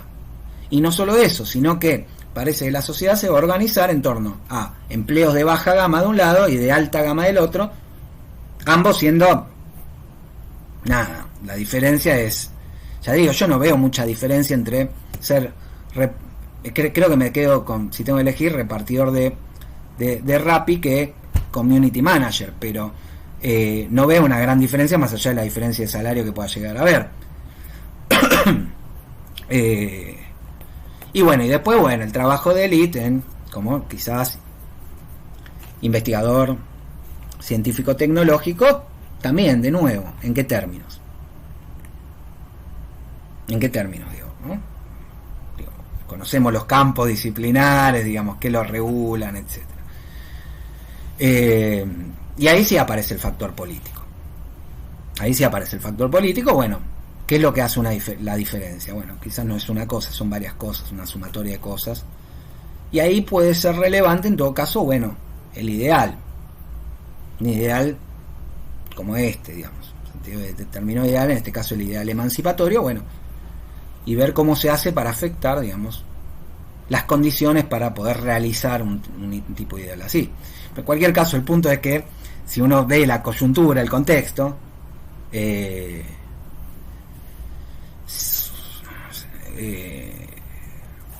pesimismo, digamos, adquiere un lugar, digamos, ¿no? O sea, cierto pesimismo adquiere un lugar importante. Y hay que tener cuidado con eso, digo, ¿no? Con esta idea que decía recién. Ojo que lo económico cumple distintas funciones.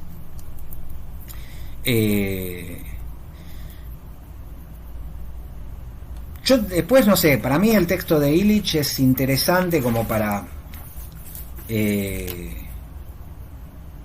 leerlo. Están quienes no les gusta mucho, digamos, porque tiene esta cosa un poco radical, digamos, no de la UCR, sino radical anarco. Pero me parece que es más que lúcido y además es mucho más influyente de lo que se cree.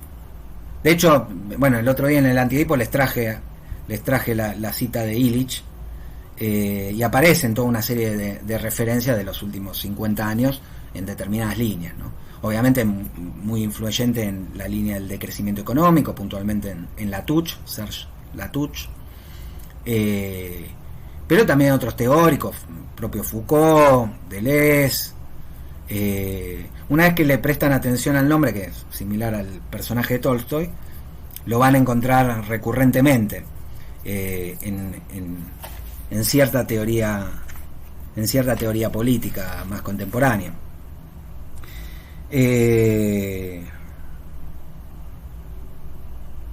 Ahí hay otro aspecto que se abre, tiene más que ver con desarrollo tecnológico, pero bueno, me parece que lo podemos dejar de lado, en todo caso, para el que lo interesa retomarlo, o si tienen algún comentario, si leyeron el texto, también lo pueden hacer. Bueno, yo en principio, digamos, cerraría acá. No sé si tienen algo que quieran decir, comentar, digamos, preguntar.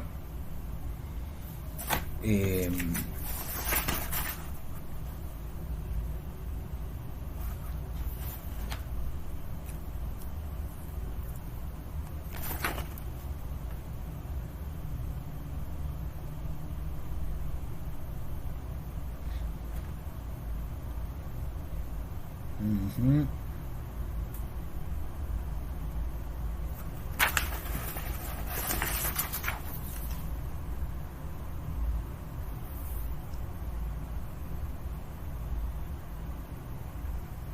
Ahí en la confidencialidad hay un par de ideas interesantes, igual, después si lo ven. La crítica a la sobreprogramación, la polarización, la obsolescencia. La idea de investigación radical, o sea que también aparece esto, digamos, como de alguna manera punta de lanza. Determinado tipo de investigación científica o de ejercicio de la actividad creativa como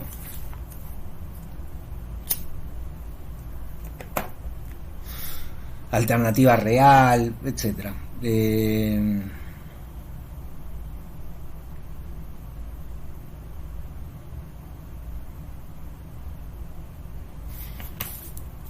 Bueno, espérenme un segundito, digamos, voy a cortar el audio y si quieren, digamos, charlamos de esto y aquello. Salvo que quieran dejar registrada, digamos, alguna cuestión o pregunta. Veo que me dicen que no. Bueno, cerramos acá.